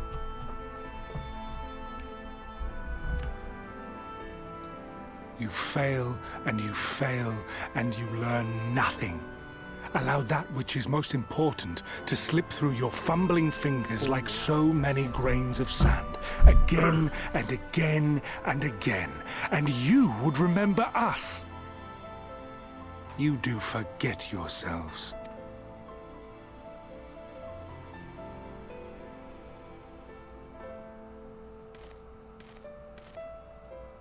There is no common ground to be found between you and I. Nor do I require any. I have my duty. Wait!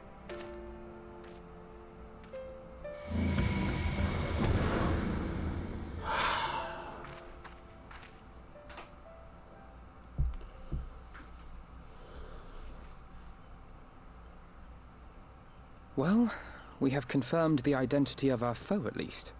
And 'tis safe to say his objective is the rejoining. But we still have no idea how playing the part of a warrior of light will further his cause, nor why he would spur others to do the same. Well, kind of obvious.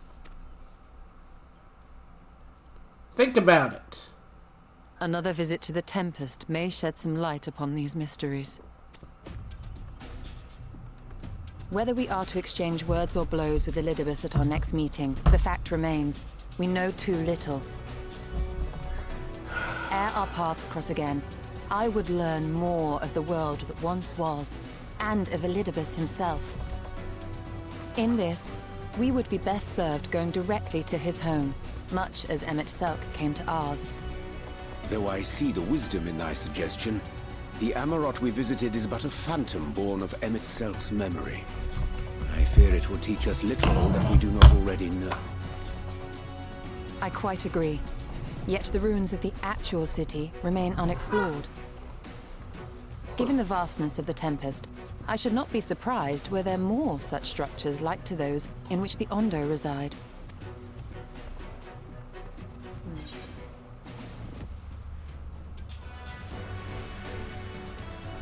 If we want a better option.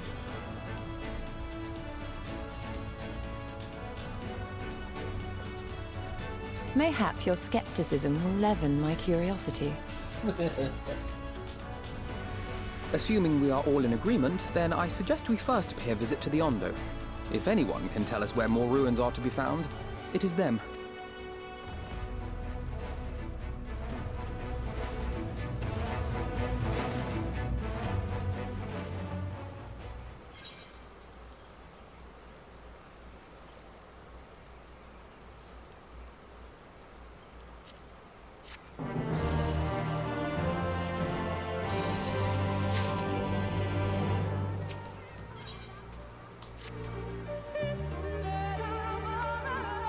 Ondo. Yeah.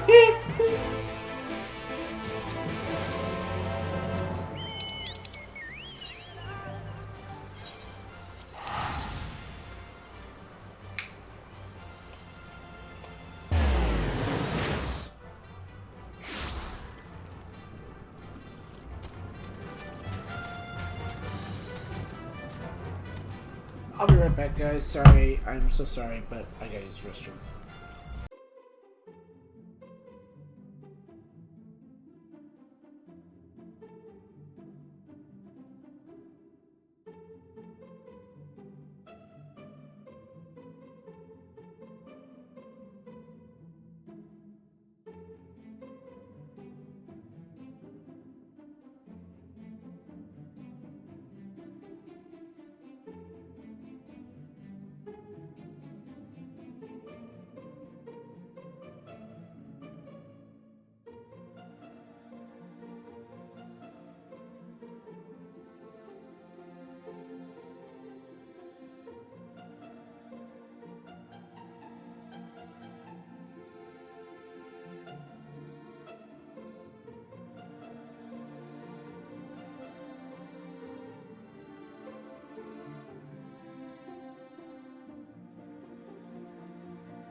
Return!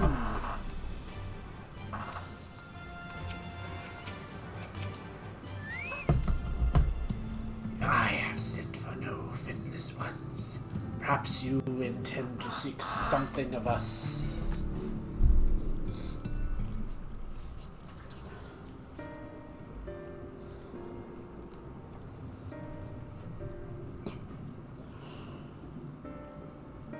Ruins which our kind have yet to explore. I see. I know of one such place. Alas, under these circumstances, I am afraid we can spare none to guide you there. And what circumstances are these? Rather than hunt for their own meals, the Benthos have pillaged our stores of Mineria liver. Must be replenished with haste. These Benthos, a particularly violent tribe of Ondo, I recall. Band of bottom feeders. We lost much of the flood. But what others were to rebuild, they resort to thievery and murder. Revenge, they call it, for when prey took upon our kind. But you will not be fooled. They care not who they harm. Would that we had warriors to challenge them. It's not the first time they've stolen from us, but there's no resource more precious than liver. All must be dedicated themselves for the hunt. Unless, of course, we were to reclaim the livers for you. It seems fitting payment. Vital information, does it not? Moreover, one could argue that by employing Bismarck to reach these depths, hereby driving back the waters, we are in part responsible for the deed of those driven to the desired ends of the changed times.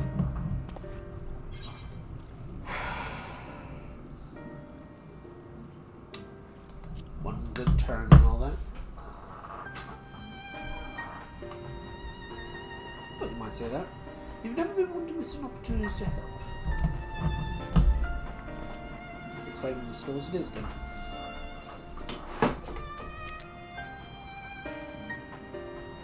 We would be grateful beyond words if you did. The Benthos have surely taken the levers back to the Flounder's floor, but be warned, there will be no shortage of guards waiting to despair intruders. Then we'll have to care not to draw attention, shall we? After this stream, I'm definitely going to have to try and unlock Red Mage.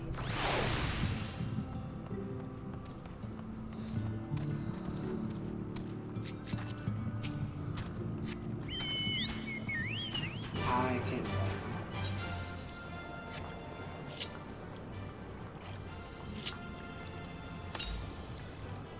To the north. There.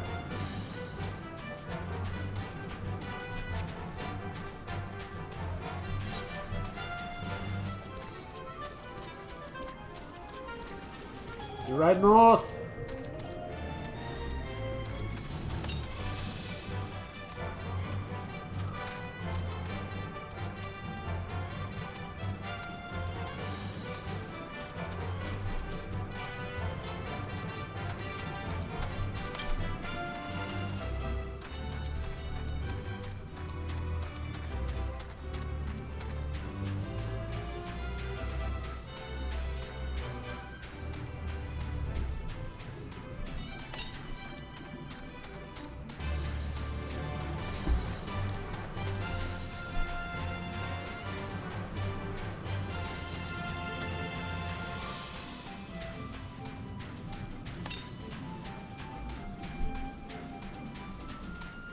Come in, you're right north.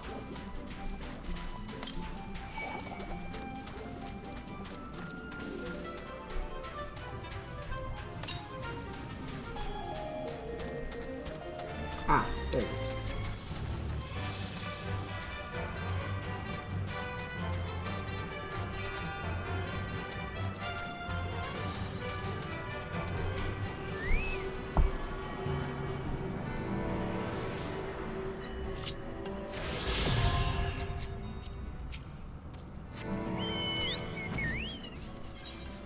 Now then.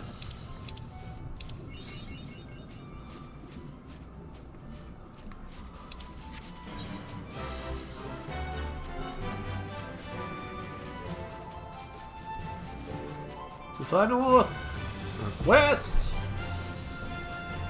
Way out west, there's na na na da da da da da da da da da. Way out west, there's someone staying, and no one to ever say I. Ticket.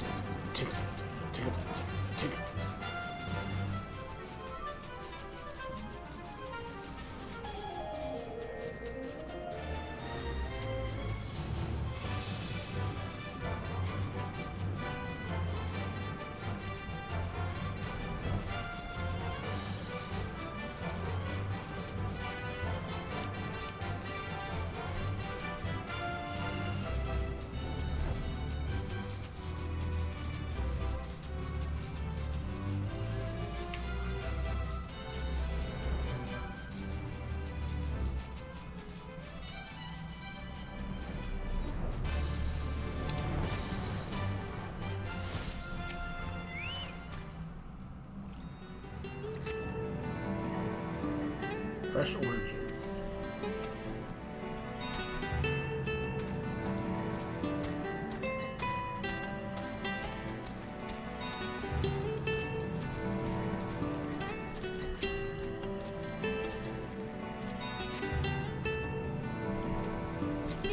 Vegetables.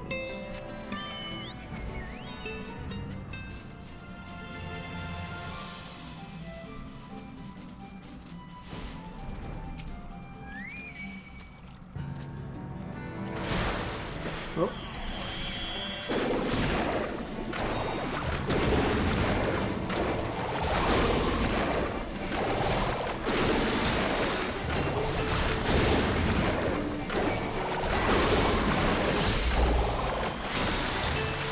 Hello. Pressing your hand in the sack, you find that all filled with wheat. You also find out raw wheat is unpleasantly pointy.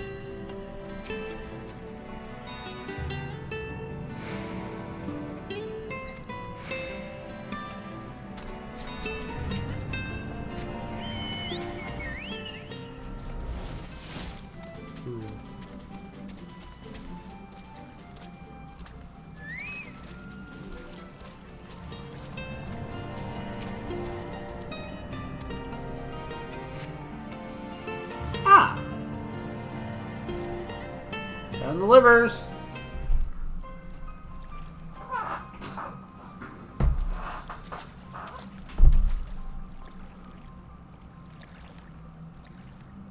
Are those them? Yep. Perhaps you deduced this already, but it seems the Benthos have been raiding Closton storehouses as well as Lando. Oranges, pumpkins, wheat. We can discuss this after we see the livers safe back to our stars. Do you want to keep them in suspense?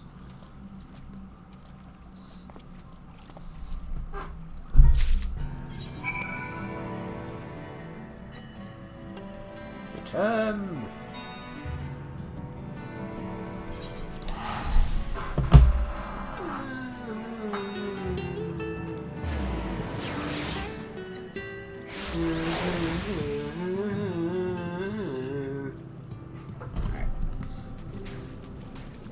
The deep designs.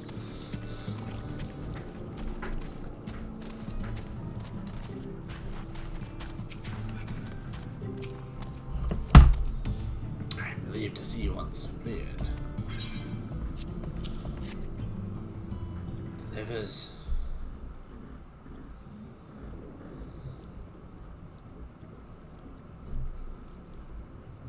Precious livers. I knew you wouldn't fail.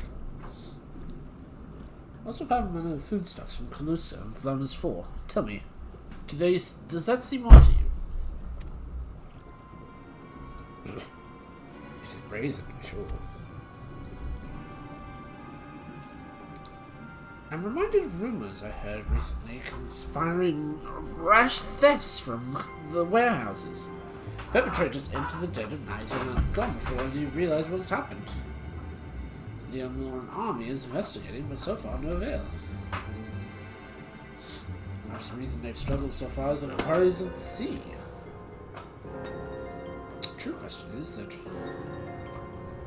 what we mean to do about it. Much as I would like to proceed the ruins without further delay, I cannot allow the Benthos to carry on as they are.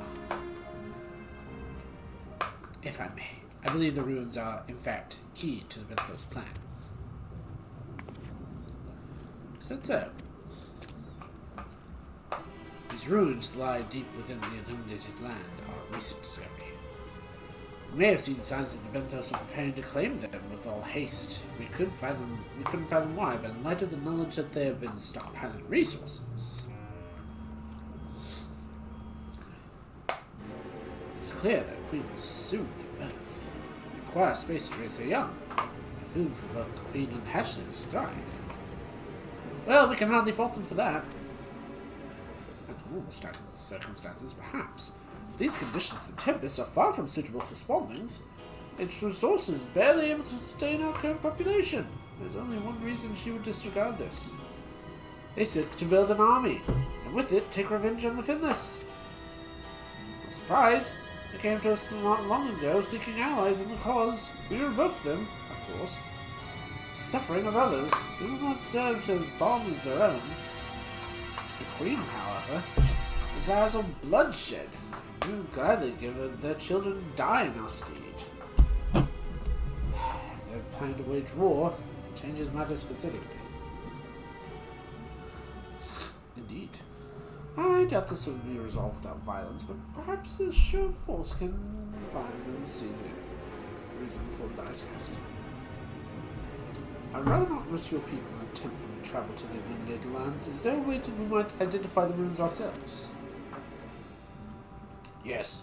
Once you reach the depths, go further still. You will see a monstrous structure on the seafloor. That you have come to show us is the will of the Ancient Ones. They have guided you here that you might drive out the usurpers, those who seek to use our magnificent creations with vile purpose. I have no doubt they will show you the ways of forward. I'm afraid that the dead do not speak quite so clearly. Nevertheless, we shall not disappoint. If what we seek lies deeper still beyond our moat, we call upon the assistance of another. Yes.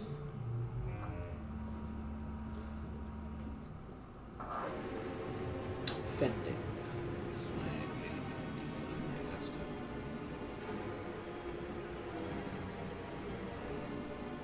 Okay, so not this one. Slaying, fending, slaying, I think? Maybe. I need to figure this out.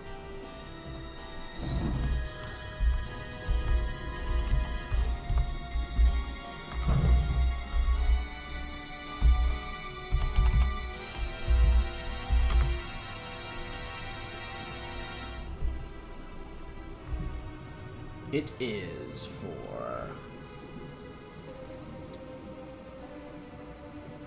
Okay.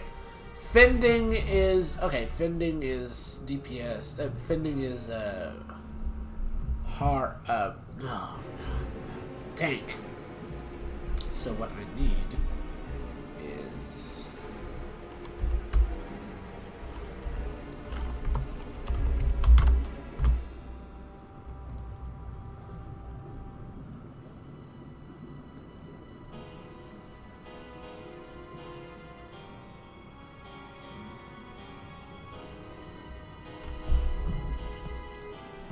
this one?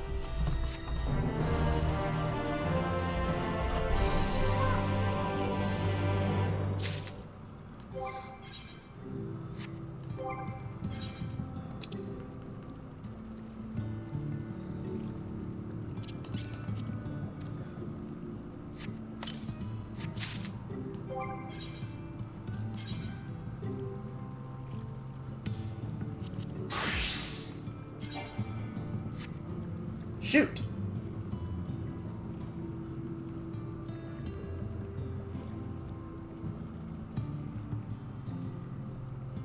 Oh, crud.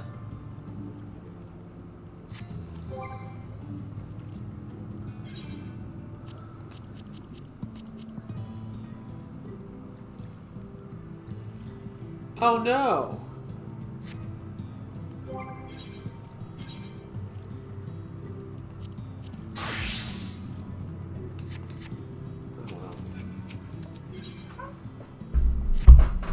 A whale's tail! A friend, Bismarck. We dig the whole day through.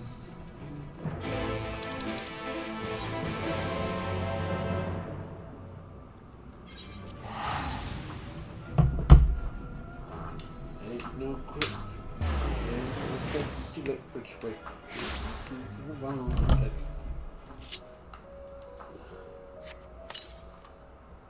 A million diamonds shine. We dig the whole day through.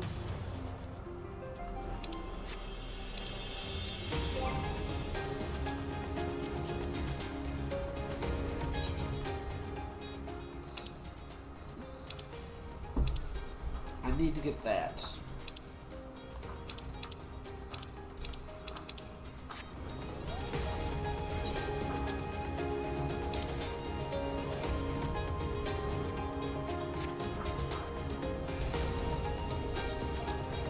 Why not share?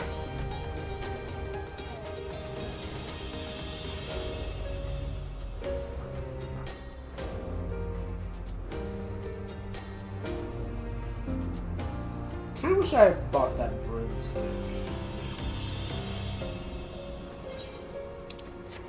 Just you and I defying gravity.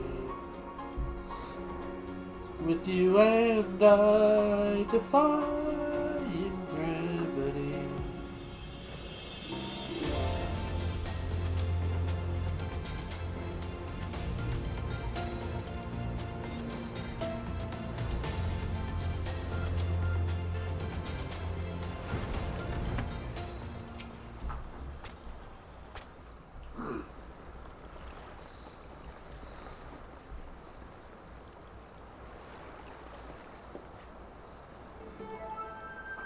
From here we press forward to the Isle of Kin. I myself shall proceed on foot. You perfected your technique then?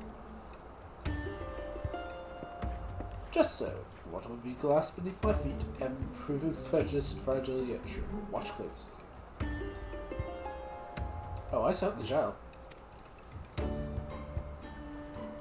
Forgive me, but would I not easily perfect your swimming technique? Aye, it would be a pity if you drowned, truly.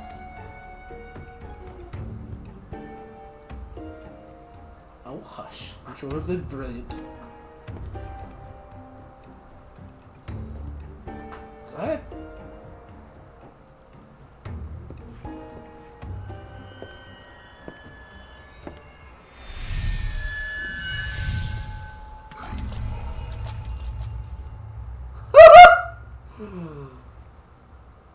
He's done it! Incredible!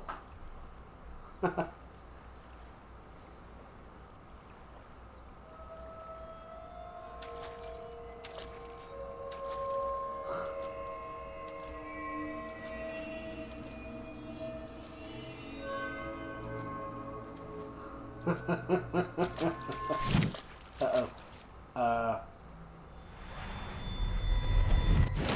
Okay! Behind you! For the love of...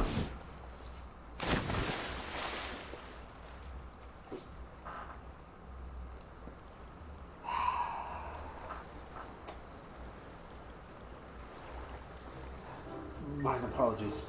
The technique required purest of focus and mine 'twas lacking. To perfect this magic, I went so far as to deal with the faith, with Thoth, and with their and mine efforts finally meet with success, albeit on a single occasion.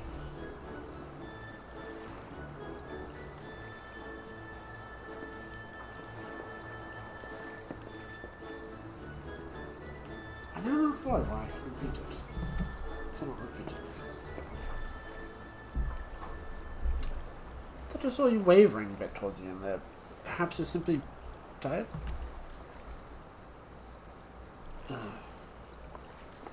Uh-oh.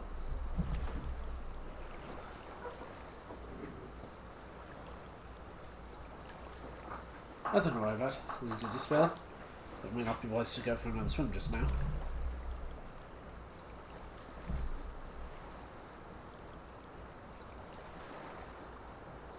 Thankfully, we have an alternative. A wonderful little invention. I'm sure you'll agree.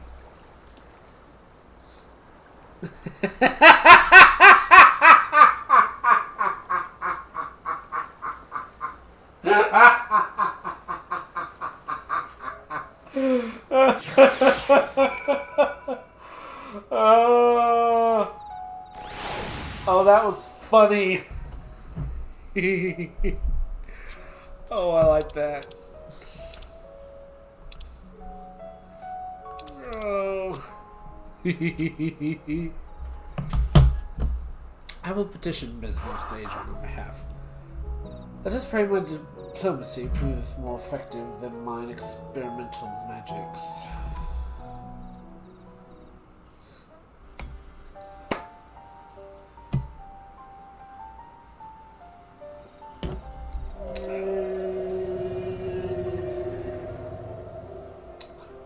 You speak the voice of the king, little neighbors. I will not deny you. As before, if you seek what sleeps beneath the sea, I will be your guide. Thy kindness is boundless in depths of serene moon.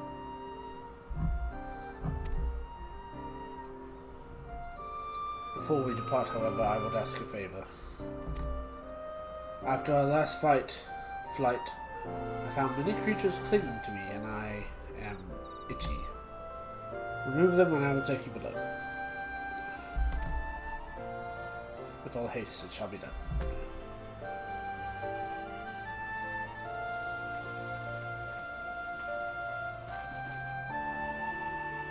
So, did he agree? Though he did ask a favor in kind. Regrettably, one I possess is not a power to grant. Bismarck has asked us to cleanse his underbelly bodies.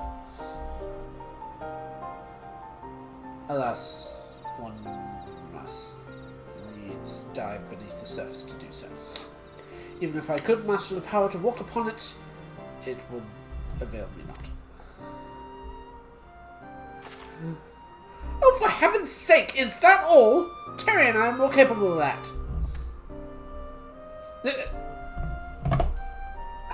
With the Koshin's blessing! Well, I'm done in mere moments. Better than standing around here listening to this nonsense. I'll take the right, you take the left. Now go! Alright, okay, hey.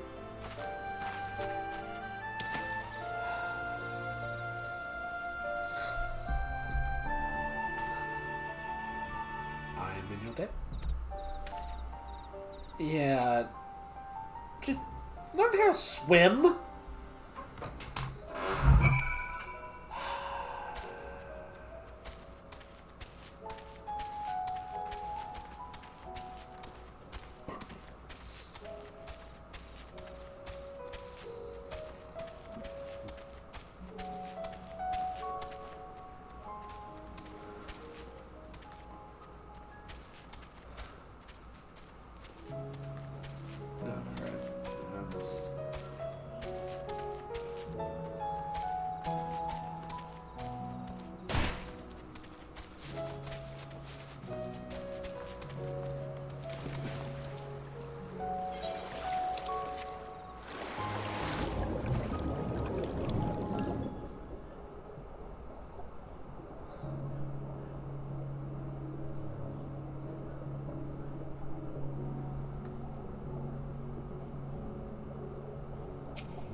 thine efforts are most sincerely appreciated.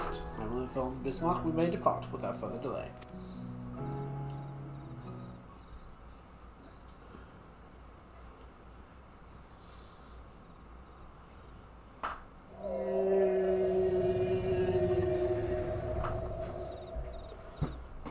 Much better. Thank you, little neighbors. I remember, a long time ago, another did this favor for me. After the flood, when I chose the spot for my slumber, he came and made a hug on my back. Ken was his name. When I grew itchy, I stirred, but he was not afraid, no. He asked me what was wrong. I told him of the creatures hanging on my belly, and he dove into the water. He helped me. He was my friend. He told me he wished to live in peace, away from his people and more wars. This I understood. I treasured our time together, brief though it was, brief though it always is, but I remember him and how he laughed when we flew. I remember when he slept. I too slept that day, many days since. But the light fades and the darkness returns. Ken sleeps, but in memory he laughs. And together we fly. I'm here. I'm awake. Feels good to speak about. Speak and be heard again. A shame others cannot understand me. If thou art willing to learn, I will gladly teach thee the language of man.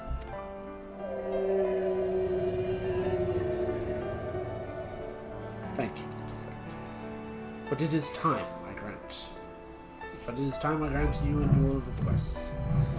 But first, I will take flight to cleanse my body and prepare.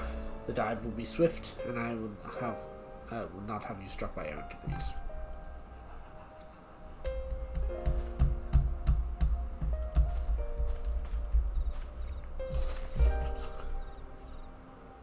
So this island was named for a man. How easily the past is forgotten. It passed not even 100 years ago, yet the truth is slipped from history, like so many grains of sand. Might I have some explanation of what he just said? Or shall we all stand about making vague, mysterious allusions? While he maketh ready to tourist to our destination, Bismarck bade us wait for him on the shore of Calusa. That's all. Feels as though there's more to it. Indeed there was. But it hath no bearing on the task at hand. I should be glad to share the rest with you anon. Fine, later then.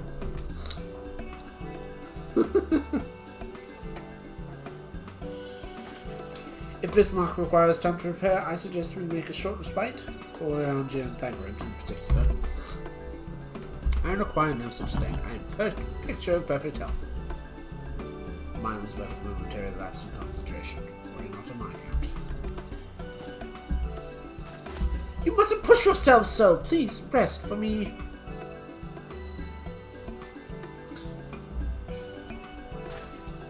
Oh, all right if you insist. Fine. You too, Terry. You've been running yourself ragged. Yes, ma'am.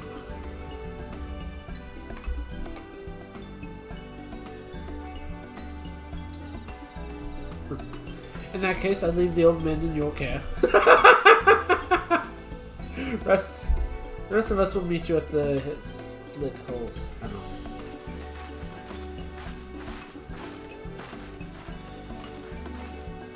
What advice? Never let it show. When she realizes she struck a nerve, she remembers. Oh gosh, she remembers. In any case, we must be made to rest. I know a place selling that's better than most. Come me.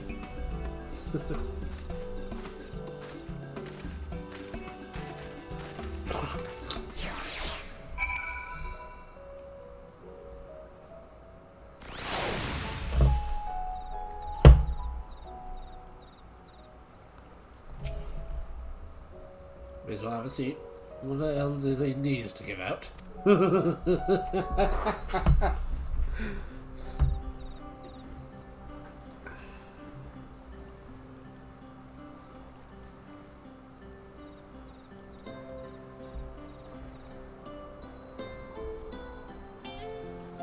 Speak. You think I'm on my deathbed? On the troll, I wish that girl wouldn't wear so much. Thy countenance believes the word, Master Thencred? I'm sure I don't know what you mean. But I can show that I am here under protest. I can't say I mind the view.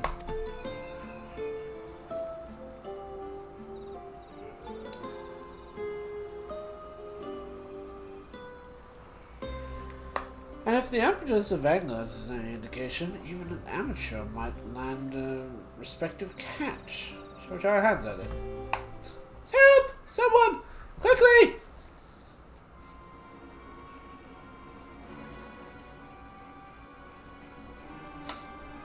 It's Nightshade! We are attacked on the road to Crystarium! Barely escaped with my life! Suppose we might protect this.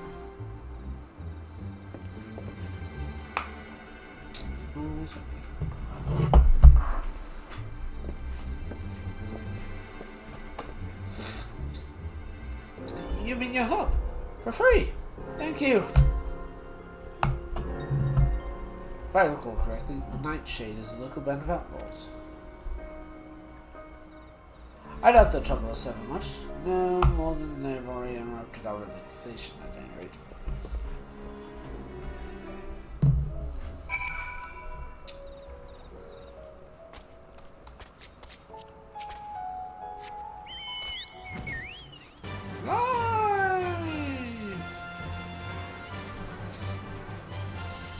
Up and away!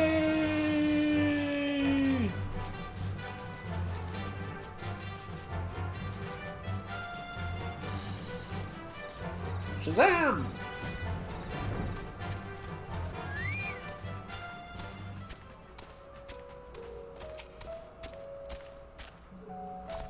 These two have matters in their hands by the looks of it.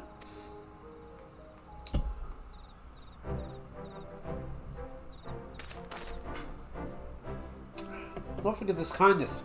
May we meet again.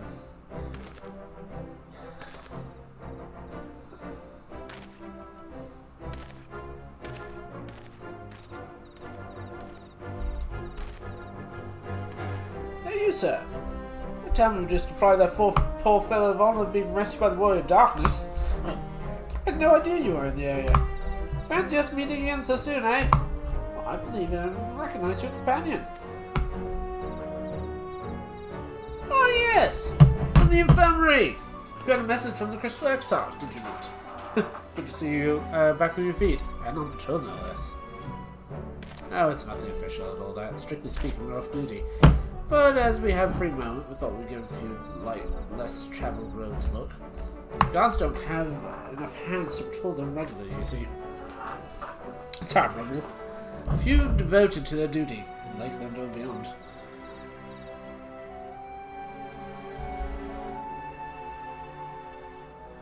Well, we've been talking about it for a while, and neither of us is satisfied with just seeing it for our services. It feels like we could be just doing more, like we should be doing more.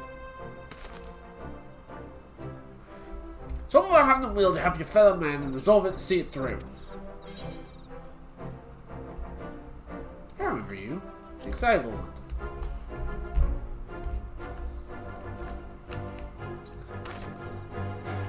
Sorry, sir. Whatever you decided the day. Couldn't give my words out. Name's Vonran, sir. I'm with the guards, but I don't just want to protect Lakeland. I want to protect the lot. Just like the Warriors of Light. Let's see. Oop. Yay! Okay, news, guys. Next D&D session is going to be next Monday. Woo!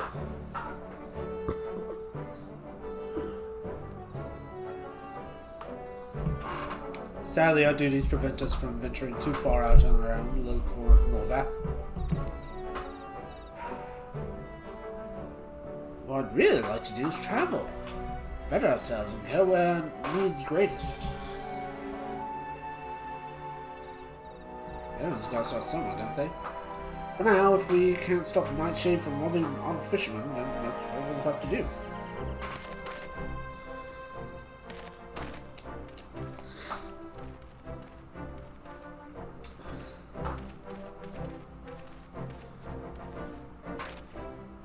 Well, future heroes do first, don't you think?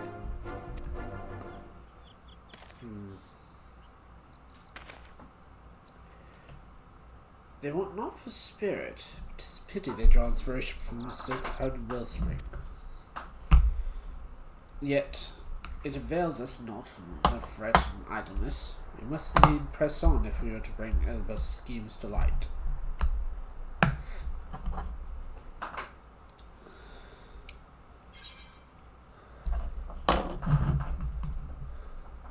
Whatever. I cannot.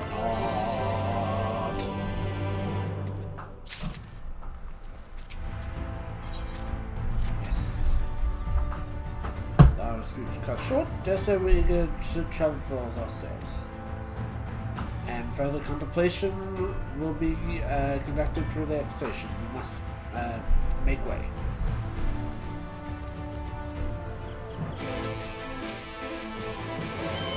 Fly!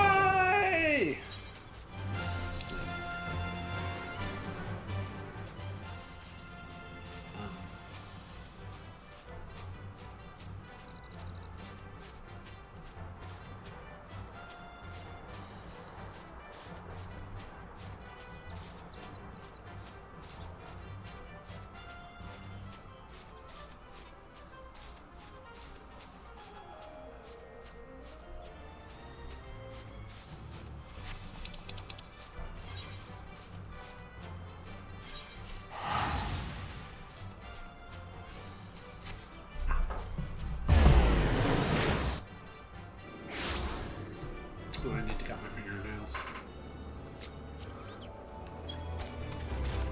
Fly!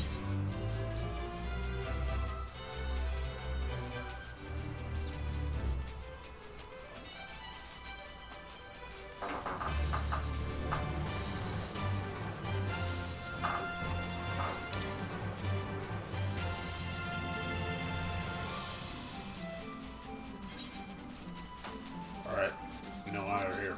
Time to spill our guts. Who wants to go first? Alright, that one.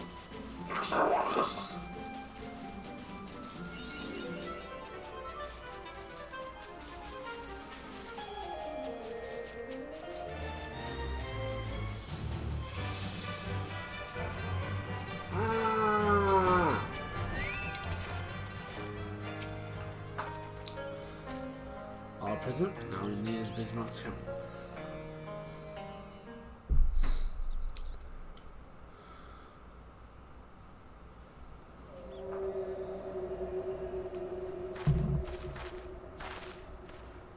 Ah! Here he comes now.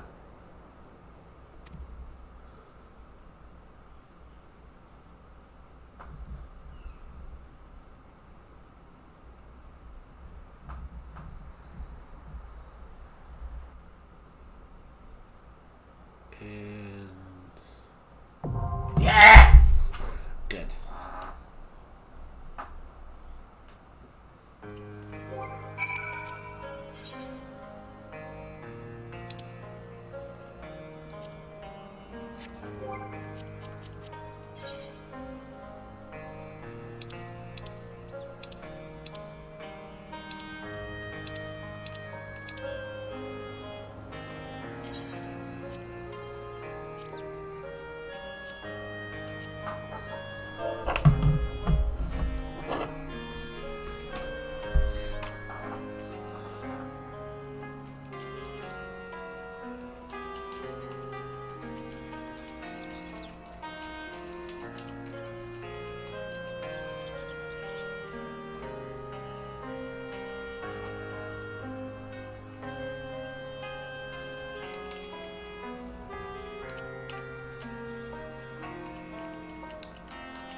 bed.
Hi, how you doing?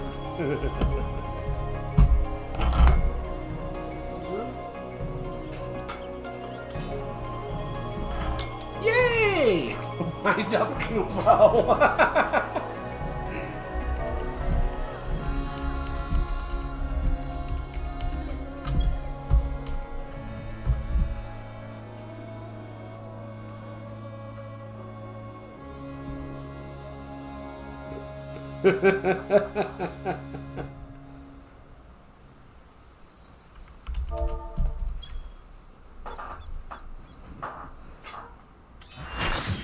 All right.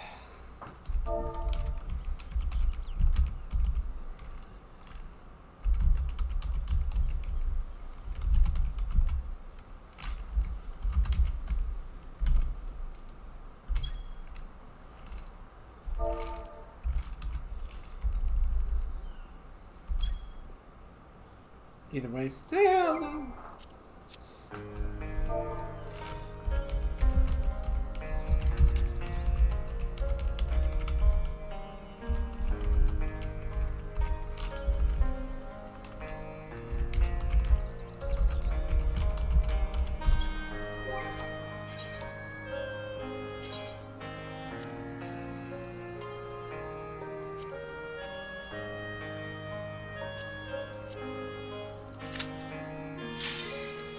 Turbo mode!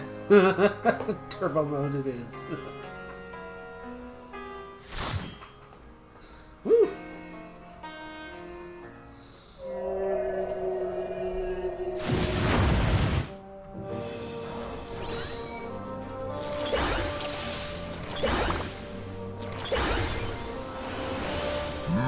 Ooh, I like that.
I'll get it just for the looks.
Alright.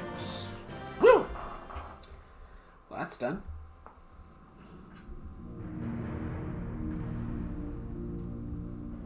This structure must have served an important function. And here are yet more crystals. I too noted the crystal repository on the way. The Benthos seem to employ them in their spellcasting. In such vessels did the ancients preserve concepts, ideal forms to be drawn upon in the act of creation. That so great an abundance should reside here lendeth credence to Ishtola's conclusion. This facility held great significance.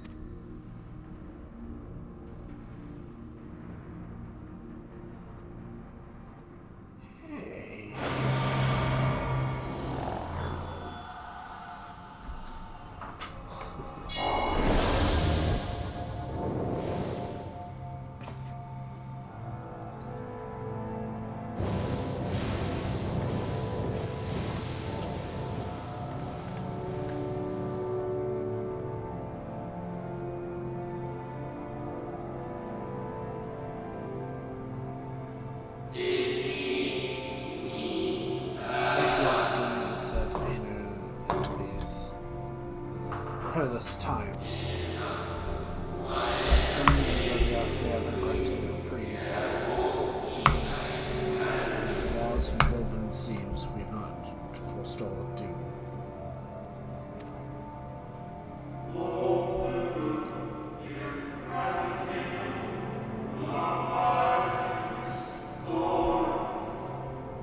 continued in this path, fate will be the same.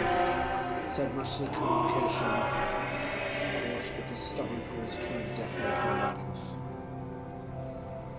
I hope the defector, at least, will side with this, but I regret to report our overtures have gone unanswered.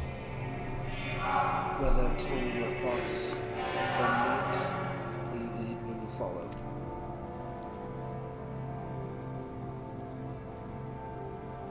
I shall not spill the complication that two seem to be secure but hostile. It is plain we will not give contents to a permanent solution. That being the case, we must ask ourselves a simple question. Are we prepared to pursue our chosen course, even though it should mean suffering the eternal condemnation of our brethren? If so, I see no further reason to demur. Let us bring forth the light that shall ever keep the darkness in check.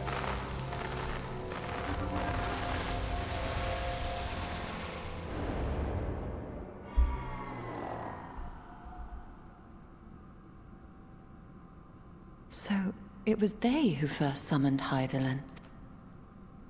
Their discussion did seem to imply as much, yes. I cannot say I have ever heard of this Venar before. For a certainty, ENVtuber never uttered the name, speak though he did of the schism which Zodiark's advent wrought upon mankind. Some were of the viewpoint that his power must needs be restrained. And to that end did they call forth she who would serve as his shackles. We now know that it was this Venar to whom they looked for leadership. And that this place, in all likelihood, served as their headquarters. The presence of such intimate records attests to that. I would hear what else they have to tell us. All of it. Did anyone see the source of the image? I did.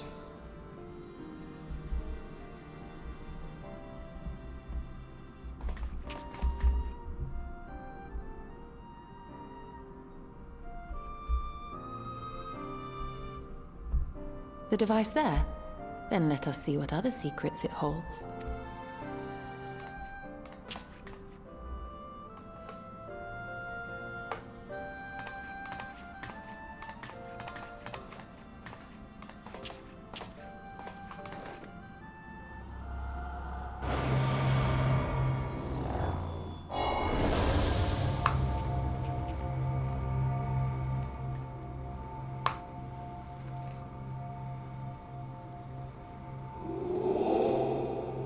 Please, why must it be? I may speak plainly, I would see any other voice. You know as well as I that few support our cause. Very few of them who place their faith in Zodiark. If Hydaelyn is to stand a chance of opposing him, I'm one who must sacrifice her heart. Rest assured, however, I shall not vanish from this world. The form I take will forever remain my choice. And I will press for no more. Only know this, you are blessed. I wonder, this is how the convocation felt about Elvis.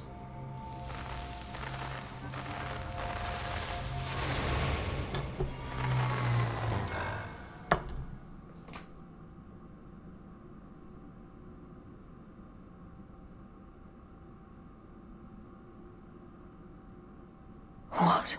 Forgive me, but did that not strongly imply that Elidibus sacrificed himself to become Zodiark's heart? 7 hells. Then who or what are we dealing with?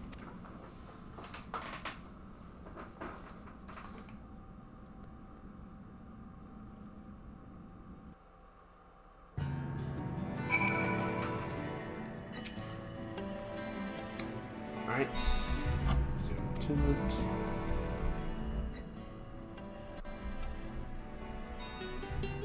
I gotta get ahead here, guys, because it's starting to get late. I'm sorry. I'm not skipping, but I am not gonna be reading it.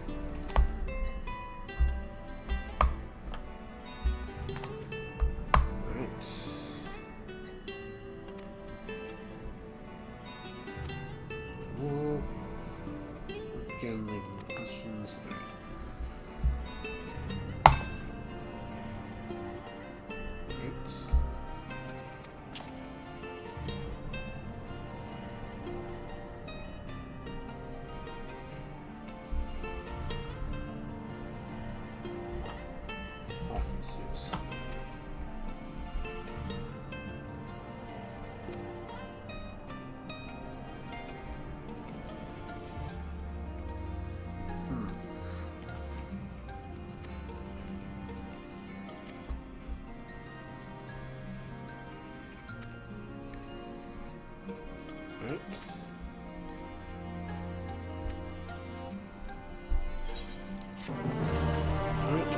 complete, I will call it here, folks.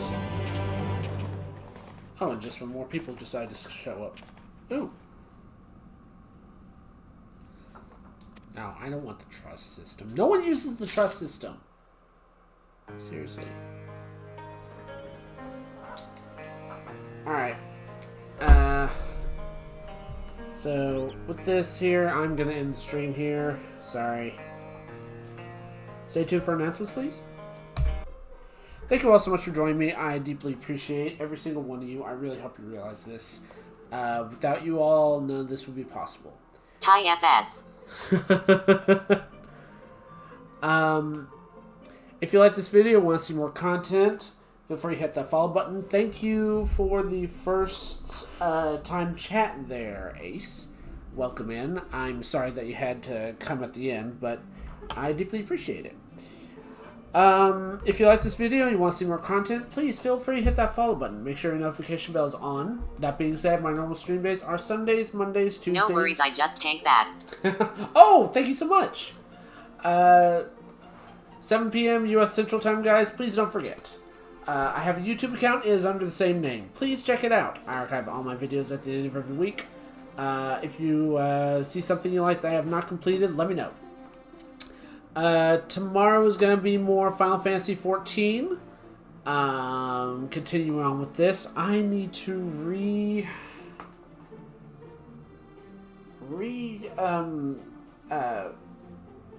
title this. I need to come up with a different name because I didn't get to the end. I got sidetracked. And then Wednesday is probably going to be another collab night with Obake, unless he has other plans. Probably going to be V Rising again. But I do have some good confirmed news. Next Monday, this upcoming Monday, the 29th, we are confirmed. We are going to be playing our third session of D&D, the Odyssey of Tyros. If you guys haven't seen the previous two videos, go on my YouTube account or on my Twitch account. It should be down in there. And give it a listen. We do like a podcast thing of just role-playing and all that stuff using D&D Beyond. I'm really excited about this. I'm really interested in the story that Aussie, our DM, is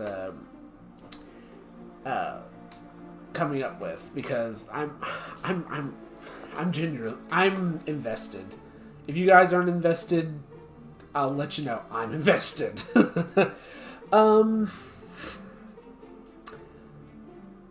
Whew. I'm tired, and I still got stuff I gotta do before I go to bed. So, with that in mind, let's see who we got to raid. Who do we have? Who do you love? I don't love anyone, but we'll see. Alright.